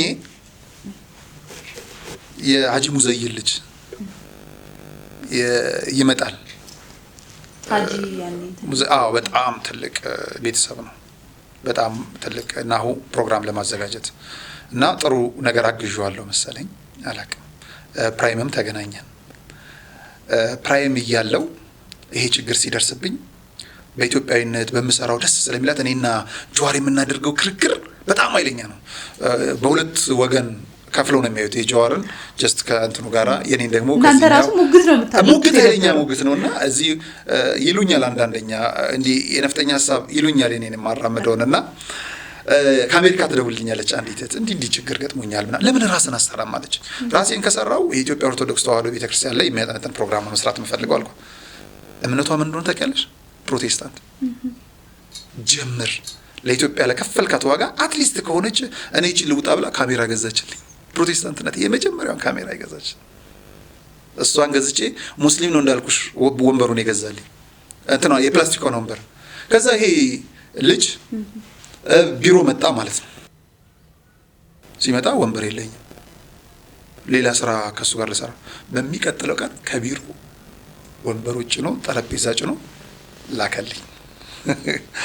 በዚህ ሂደት እንግዲህ መጣን።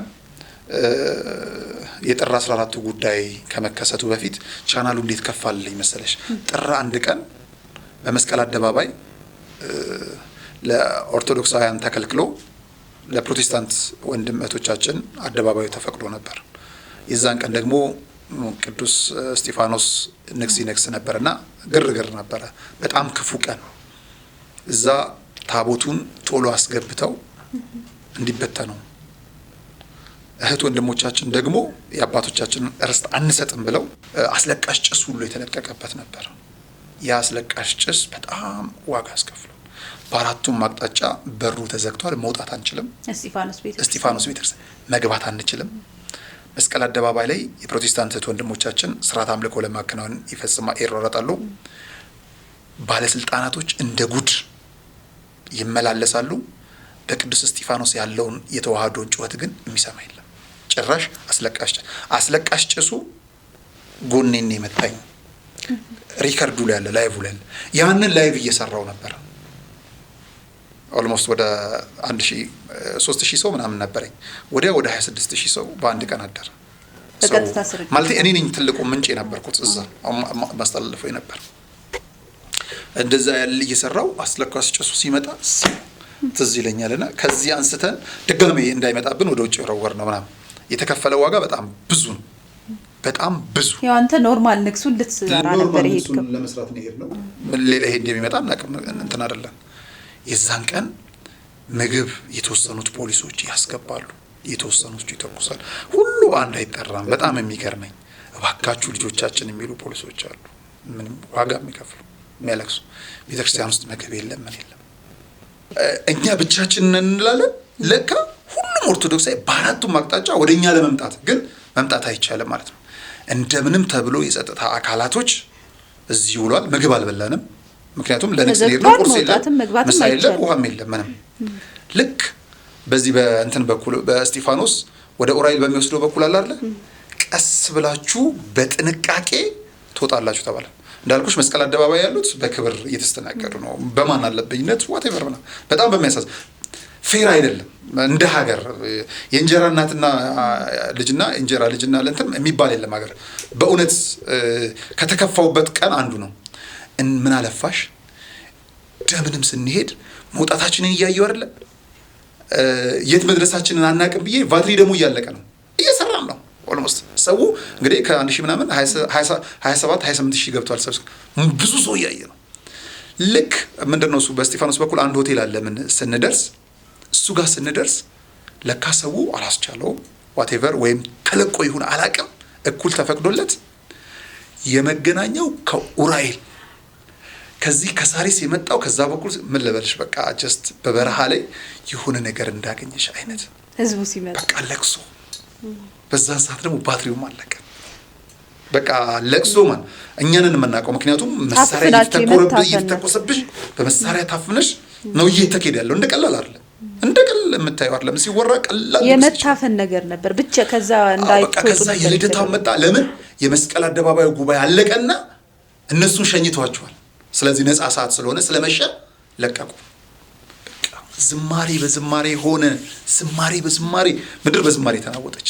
ወዴት እንሂድ? ወደዚህ ነው የምንሄደው፣ ወደዚህ ነው የምንሄደው። ስንነቃ ለካ አሁንም ሌላ ችግር ውስጥ ነን እና የደህንነት አካል የጥበቃ አካል እባካችሁ ሂዱልን፣ እባካችሁ ውጡ። የሚችሉትን የእውነት ለመናገር ለማድረግ ሞከሩ። የዛችን ቀን አረሳም። በቃ በፍጹም በዝማሬ ተናጠ።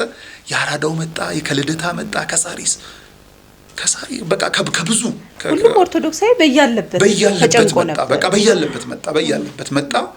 ተሳሳመን፣ ተቃቀፍን። እግዚአብሔር አውጥቶን በምንም ይሁን በምን ቤት ገባን። ከዛ በኋላ ጥር 14 ጉዳይ ተከሰተ።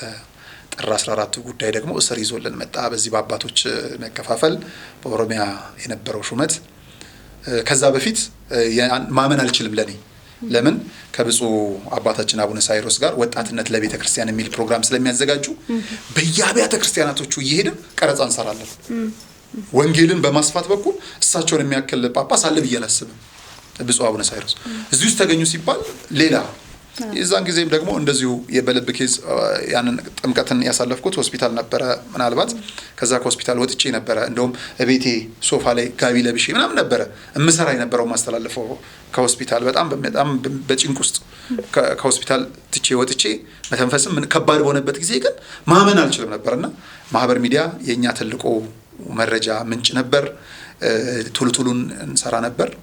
በዛ ምክንያት እንግዲህ ኦርቶዶክሳውያን ማረፊያቸው እስር ቤት እንደነበረ የሚዘነጋ አልነበረም። ከዛም ሱባኤ ያዝ ብለውኝ ይመስለኛል እስር ቤት እኔ እናነሳለን ነበር ማለት ነው። እንግዲህ ጋዜጠኛም ከሆንክ በርግጥ መታሰር መፈታት ለጋዜጠኛ ያን ያህል እንትን አይደለም፣ የሚያጠነክርም ነው። እንዴት ነበር የእስር ቤት ቆይታ? አጭር ጊዜ ቢሆንም አጭር ጊዜ ነው። ብዙ ሰው የተጨነቀበት ነበር፣ በተለይ ቤተሰብ አካባቢ። እኔ የሰማም ሰው ያለ አልመሰለኝም። እንዳልኩሽ ደክሞኛ አርብ ቀን ነውና ቅዳሜ ቀን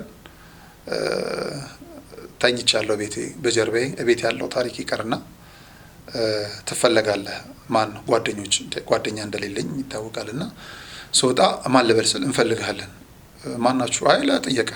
እሺ በቃ በቁምጣ ነበርኩና ቤቴ ስለሆነ ነፃነቴ በቃ እሺ ልብስ ልልበስ።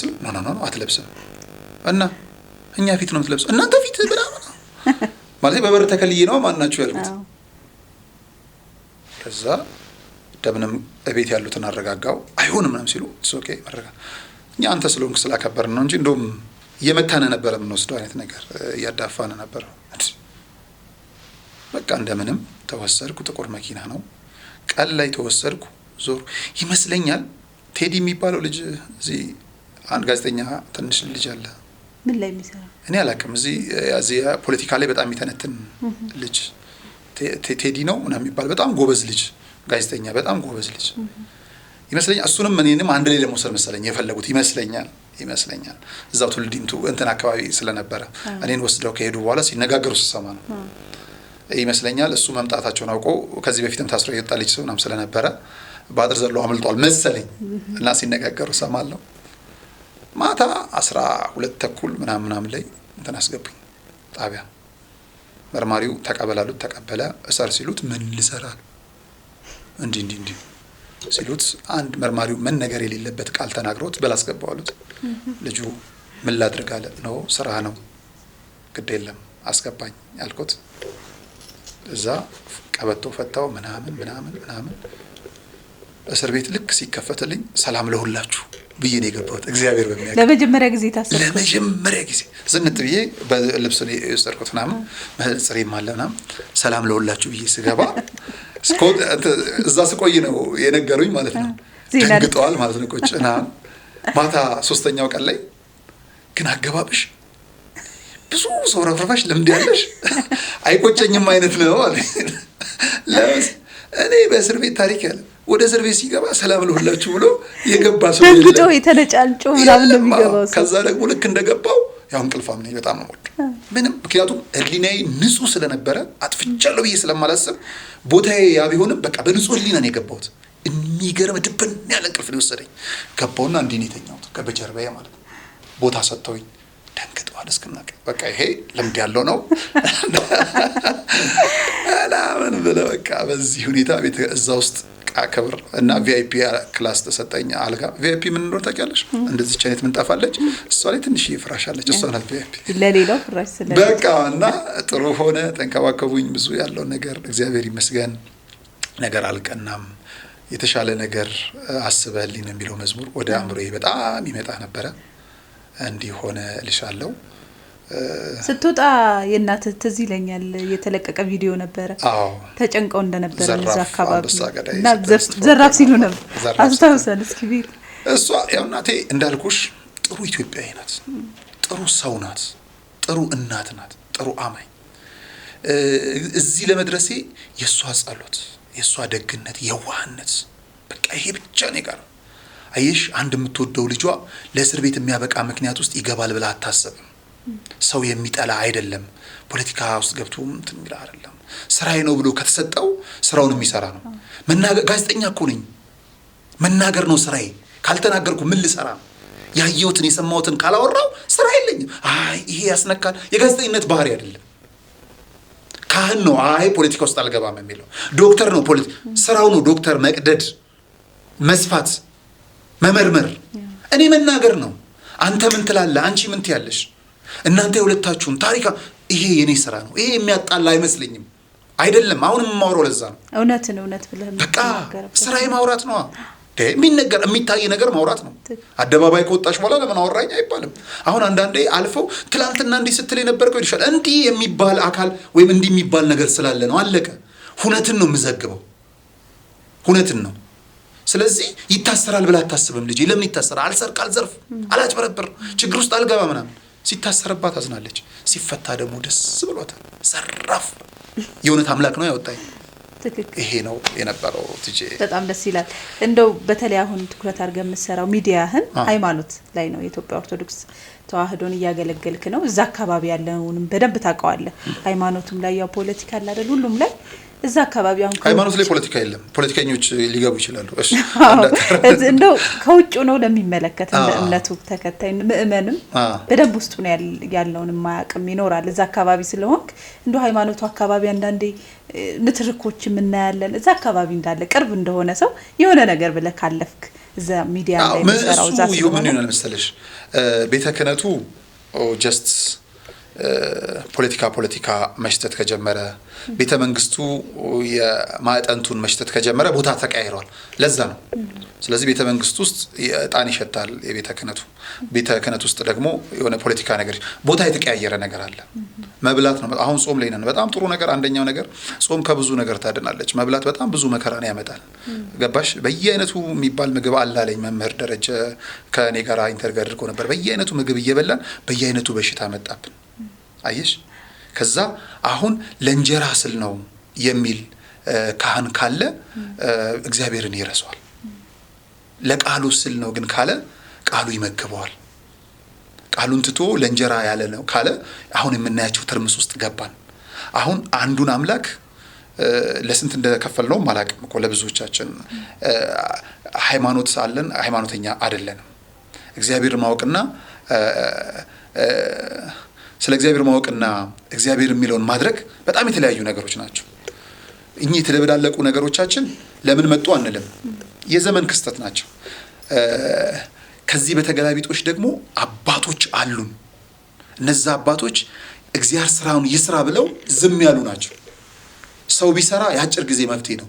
እግዚአብሔር ለዘላቂነት መፍትሄ እንደሚያመጣ የሚያምኑ አባቶች አሉን። ስለዚህ ዝም ያሉ አባቶችን ያገኘ ጊዜው የኔ ነው ያሉ አካላቶች ቤተ ክህነቱን እየረበሹት ሊሆን ይችላል። በጣም የሚያናድደኝ ፖለቲካውን እየረበሹ ያሉ ቤተ ክህነት ሰዎች አሉ። ቤተ ክህነቱን እየረበሹ ያሉ የቤተ መንግስት ሰዎች አሉ። የስፍራ መልቀቅ አለ። በነገራችን ላይ ልጅ አለሽ አይደል? አንቺ ለልጅሽ ጠዋት ወጥተሽ ማታ ስትገቢ ዳቦ ገዝተሽ መግባት ሲኖርብሽ ያለሽ 100 ብር ነው። የ100 ብር ዳታ ሞልተሽ አማራ ያሸንፋል፣ ኦሮሞ ያሸንፋል፣ ትግሬ ያሸንፋል የሚል ትግል ውስጥ ከገባሽ መስመርሽን ለቀሻል። ይሄ ነው። አሁን እየሆንን ያለነው ያ ነው። መጀመሪያ መቅደም ያለብንን አላወቅንም። ሃይማኖቱ አካባቢ የተበላሸ ፖለቲካው በቃ ለፖለቲከኛው ለእግዚአብሔር ቃል ከመሆን ይልቅ ለአንድ ሹመኛ ደውሎ እንትን መሞዳሞድን ዋቴቨር ፖለቲካ ውስጥም በዛው ልክም ደግሞ እንዲህ አይነት ነገሮች በግልጽ አሉ። አሁን ይሄ የሰለቸኝ ነገር ነው፣ የታከተኝ ነገር ነው የእውነት ለመናገር። የቤተ ክህነት ሰዎች በወንጌሉ፣ የቤተ መንግስት ሰዎች በህገ መንግስቱ ከሄዱ አይጣሉም። አሁን የጎራ መደበላለቅ ሞልቷል። እጅ በደንብ ክትትይተ ዛሬ ላይ እኮ ስንት መንበር እናቋቁም እኮ እየተባለ ነው ለአንድ ጌታ። እንደው የኢትዮጵያ ኦርቶዶክስ ተዋህዶ ቤተክርስቲያን እየተፈተነችበት ያለ ወቅት ነው ብለህ ታስባለህ እንዴ? ምን ጥርጥር አለው? በደንብ ነው እንጂ በእኔ ታሪክ የማውቀው ይሄ ነው። ያለፈውንም ሳገላብጥ ብዙ ሊኖር ይችላል። አሁን ግን በደንብ እየተፈተናትም በጋራችን በደንብ እየተፈተንን በመንግስት እየተፈተነች ነው። በአማኞቿ በምን በአገልጋዮቿ እየተፈተነች ነው። እግዚአብሔር መልካሙን ያምጣልን። ምንም ጥርጥር የለውም፣ ያመጣዋል። ትክክል። ወደ አንተ ህይወት እንሂድና እንደው ወደ ማጠቃለያችንም እየሄድን ስለሆነ ይህ ሁሉ ጣውረድ እንግዲህ አልፈሃል፣ ስኬታማ ነህ ብዬ አስባለሁ በነገርከን ታሪክ አንጻርና ስኬት ለአንተ ምንድን ነው? እግዚአብሔርን ማግኘት የእውነት ለመናገር እንደ አንድ ግል ሰው ስራ መክፈት፣ ስራ ማሰራት፣ ህይወትን ማኖር ችያለሁ። ኦኬ፣ በዛው ልክ ምንም ስኬት ማለት እግዚአብሔርን ማግኘት ነው። እግዚአብሔርን ያገኘ ሰው ደግሞ እንዴት ይሆናል? የምናውቀው ነው። እግዚአብሔር ለማግኘት ሁላችን ያብቃን። ስኬት በዛ ነው የምንለካው። ስኬታማ አይደለም። ስኬታማ ብንሆን ኑሮ ቢያንስ አንድ ጻድቅ እንኳን ቢኖር ኑሮ የሚጸልየው ጸሎት ተሰምቶ የሰዎች ደም አይፈስም ነበረ። በአብያተ እምነቶች በአንዱ ላይ አይነሱም ነበር። ዛሬ አንዱ ቤተ እምነት ውስጥ ቁጭ ብሎ ጸሎትን ወደ እግዚአብሔር ከማድረስ ይልቅ የአንድ አብያተ ክርስቲያናት ሲሰነጠቅ አየው፣ የአንድ ሰው ሞተ ሲል አየው ነው። ከመሃላቸው ሲሰነጠቅ ወይም ደግሞ ሲረበሹ የሚል ቤተ እምነትን የያዘን ሰዎች ነን። ከዛኛው እኔ የሰውነት ውሃ ልክ ነኝ የሚል ከአንዱ ብሔር፣ ከዚህኛው ደግሞ እኔ ነኝ ጀግና የሚል። እኔ በጣም ይገርመኛል። አንድ ለምሳሌ የአማራና የኦሮሞን አንድ ነገር እናንሳ። ሰላም እንፈልጋለን ሁለቱም ጋር የሚገርም ዘፈን አለ። ለምሳሌ ወደ አማራው ስንነሳ እንዋጋ በለው ይላል አይደል? ከዛ ደግሞ ወደ ኦሮሞ ስንት ፔሳያ ሳንቲም የወሶዳቴ ነጥም ይላል። ከፈራህ ንገረኝ ይላል። በቃ ይወጣልን ነው ፉከራ። ገባሻል አይደል? እግዚአብሔርን ብናገኝ የአንድ እናት ልጆች አንጣላም፣ አንገዳደልም። ስኬት ያ ነው። እግዚአብሔር ያንን የስኬት መንገድ ይምራን። እንደ ሰውኛ ግን ዝም ብሎ ራስን ጻድቅ ላለማድረግ ካልሆነ በቀር ባለፍኩበት ሁኔታ ካለፍኩበት አንፃር አሁን ባለሁበት ሁኔታ እግዚአብሔር ይመስገን። ድንግል ማርያም ሳይገባኝ በጣም ብዙ ነገሮችን አድርጋልኛለች። ክብር ለመድኃኔዓለም። የእውነት ለመናገርና እንደ አንድ ግለሰብ እንደ አንድ ተራ ወጣት ጥሩ ደረጃ ላይ ያለው እግዚአብሔር የተመሰገነ ይሁን። በእውነት በጣም እግዚአብሔር የተመሰገነ ይሁን። ነገርን ሁሉ ውብ ያደረገው ስለሆነ ወደፊታችንንም ውብ ያደርገልን። አሁን ጥሩ ነገር ላይ ያለው አሜን። ተመስገን ነው የሚባለው ለሁሉም ነገር። እንደው አራያ ከመሆን አንፃር አንተን የሚመለከቱ ሰዎች ይኖራሉ። ያለፍክበትን የህይወት ውጣ ውረድም ተመልክተዋል አሁንና አራያ ከመሆን አንፃር ምን ትላቸዋለህ ለወጣቶች? የራሳቸውንም ስራ መስራት እንግዲህ የተፍጨረጨሩ ያሉ ሰዎች ሊያዩ ይችላሉና ምን ትመክራቸዋለህ? ስራ ለመስራት ሰብሮ ለመውጣት ምን ማድረግ አለባቸው? ሞኝ ከራሱ ነው ብልጥ፣ ሞኝ ከሰው ነው ብልጥ ከራሱ ነው። እንደዚሁ ይማራል ነው እንግዲህ። ብልጡኑና ወይ ከኔ ተማሩ ነው። የምትፈልጊው ለይ፣ የለየሽውን ለመያዝ ስሪ። ከዛ በኋላ የሰራሽውን ደግሞ ተከታታይነት ይኖረው። ብዙዎቻችን ለምሳሌ አሁንም እኔም ሰራተኛ ቀጥራለሁ። ይመጡና ስንት ነው ስል ይሄን ደነግጣል እላለሁ። ማለቴ ሰው ችሎታው ኖሮት ከተከፈለው ጥሩ፣ ገንዘቡን አስቀድሞ ከመጣ ዋጋ ያለው። ለምሳሌ እዚህ ለመድረሴ እኔ ትልቁ ዛሚ ቤት ውስጥ የለፋሁት 6 ወር ፍሪላንስ የሰራሁት ስራ ነው።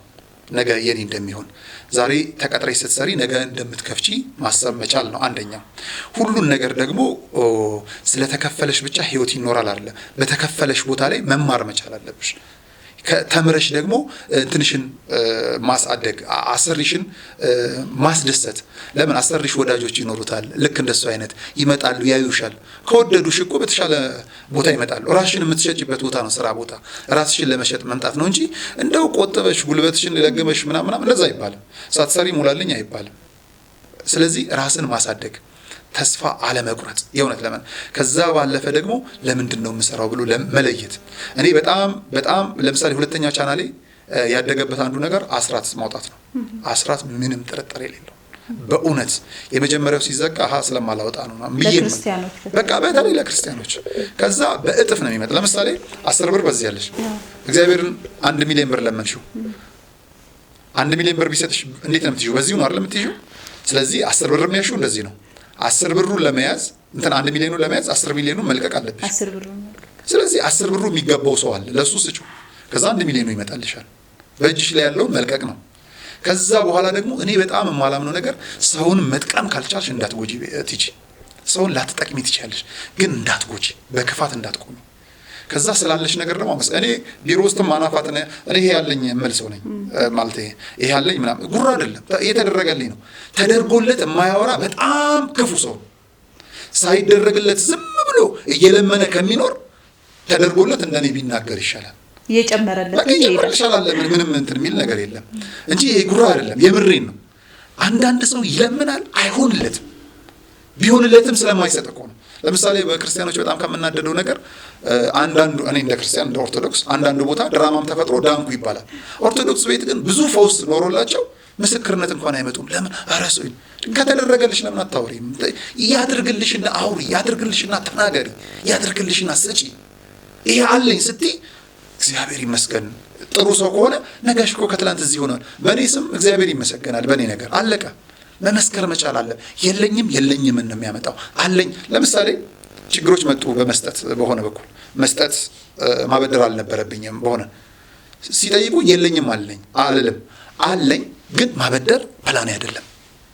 ለምን የለኝም ብለው እግዚአብሔር አለኝ ግን ለዚህ የሚሆን በጀት የለኝም ወይም አልሰጥም። የሰጠኝን አምላክ ግን አለኝ ማለት ነውና ካለሽ ደግሞ ለሱ መስጠት ነው።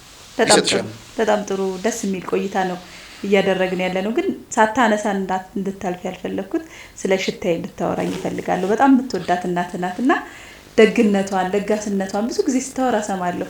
ስለ ሽታዬ ስለ እናትህ የሆነ ነገር በለስ። ከመብርሃን ቀጥሎ ያለችኝ እናት ከእናትም እናት ምን ልበልሽ? ስለሷ ባወራ ቀና ብዬ አላያትም። አብረን ነው የምንኖረው ምናምን ነው የምላት። እሰስታታለሁ እናቴ ምናምን እንኳን አላ ወይ ከክፍለ ሀገር ስመጣ ሳቅፋት ይነዝረኛል ማለት ለሷ ገባለሁ ሁሉ ብዬ ራሴን ሰስተዋለሁ። የእውነቴን ነው ማለት እሰስተዋለሁ። እንዲህ እንደ እናትና እንደ አባት እንደ ልጅ ቁጭ ብለን አናወራ። እፈራታለሁ። በጣም ነው የምወዳት፣ በጣም ሰስታታለሁ። መብርሃን ካገዘችኝ መድኃኒዓለም ከረዳኝ ዘንድሮ ቅድስት ሀገር ኢየሩሳሌም ወስጄ አቆርባታለሁ። ለእኔ ልሰጣት የምችለው ቤት አይደለም፣ መኪና አይደለም፣ ምን አይደለም እና እዛ ትቆርብልኛለች፣ አቆርባታለሁ። እና ምን ልበልሽ ሽቶን በቃ ነው ብለው በቃ ምናምን እዛ ወደ ክፍሌ እገባለሁ። እንዴት ናችሁ ምናምን ከዛ ምን ብዬ ዝም። በጣም ነው መፈራት፣ በጣም ነው ማከብራት፣ በጣም ነው መውዳት። እሰስታታለሁ። ምን ውስጥ ሽሽግ ላደርጋት በእውነት ብቻ ከሷ በፊት እኔን ያደርገኝ። እግዚአብሔር እድሜ ይስጥልህ። አሜን። እንግዲህ ፖድካስታችንን ወደ መጨረሱ ነን።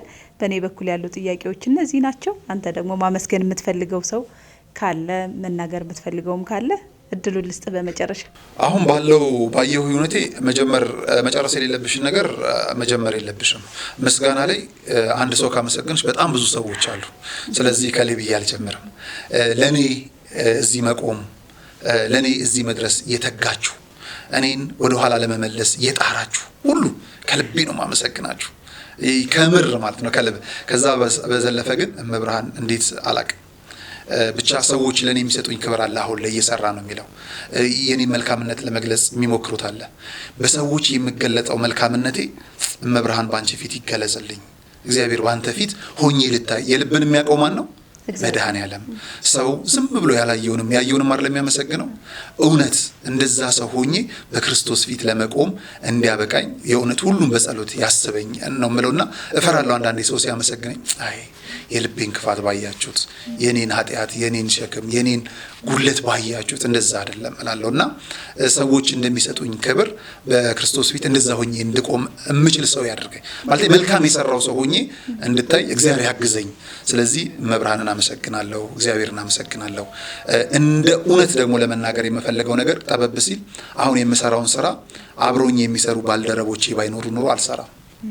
የምር ከልቤ አብሮኝ ያሉ ባልደረቦቼን ከልብ አመሰግናለሁ በጣም ማለት ነው። ምክንያቱም በብዙ ነገር እንዲህ መዘርዘር አልፈልግም መኬር ስለሌለበት እነሱ ባይኖሩ እነሱ ባይረዱኝ አንዳንድ ነገሮችን ባይሸፍኑልኝ ኑሮ አገልግሎት ማገልገል አልችልም ነበርና አብሮኝ ያሉ የሚሰሩ ባልደረቦቼን በተለይ በኢትዮጵያ ልማት ባንክ ያሉ ከልቤ ነው የማመሰግነው። ከልቤ አመሰግናለሁ። እግዚአብሔር ያክብርልኝ ለማለት ፈልጋለሁ። እኛም ከልብ ነው የምናመሰግነው። የመጀመሪያ ፖድካስታችንን ለመክፈት ፈቃደኛ ሆነ እዚህ ድረስ ስለመጣ ይህን የመሰለ የህይወት ጉዞህንም ስላጋራህን ከልብ እናመሰግናለን። በእውነት ቅድም ስትናገር ሰውን ማገዝ በጣም ስለምታግዝ በዚሁ አጋጣሚ ላመሰግንህ እወዳለሁ። ማበረታታት ማገዝ ነውና ለኛም ትልቅ ነገር እገዛ ነው ያደረክልን። እግዚአብሔር ያክብርህ። እግዚአብሔር በህይወትህ ሁሉ ይከተልህ። ከልብ ነው የምናመሰግነው። እሺ ውድ ተመልካቾቻችን የዛሬው ፖድካስታችን እንግዲህ በመጀመሪያው ለእናንተ ያደረስነው ይህን ይመስል ነበር። በቀጣይ ሳምንት ደግሞ ሌሎች የሚዲያ ባለሙያዎችን ጋዜጠኞችን ወደ እናንተ ይዘን እንመጣለን። እናንተ ቤተሰቦቻችን ግን ሰብስክራይብ እያደረጋችሁ ድጋፋችሁን አሳዩን፣ አብሮነታችሁን አሳዩን። ሚዲያችንንም እንድትደግፉ በአክብሮት ነው የምጠይቀው። እናንተ ካበረታታችሁን ትልቅ ደረጃ ላይ እንደርሳለን። አስተያየት ካላችሁ ደግሞ እንዲቀርብላችሁ የምትፈልጉትም እንግዳ ካለ ከስር ኮሜንት አድርጉ። እናንተ የምትፈልጉትን እንግዳ እናመጣላችኋለን፣ ወደ እናንተን እናቀርባለን። ፖድካስታችንን እንድታግዙ ሰብስክራይብ እንድታደርጉ ላይክ ሼር እንዳትረሱ አደራ ላለሁ። እኔ ትዕግስት ንጉሴ ፕሮግራሙን ወደ እናንተ በማድረሱ አብሬያችሁ ቆይታ አድርጌያለሁ። ከልብ ነው የምናመሰግነው አብራችሁን ስለቆያችሁ። እንወዳችኋለን። ኑሩልን።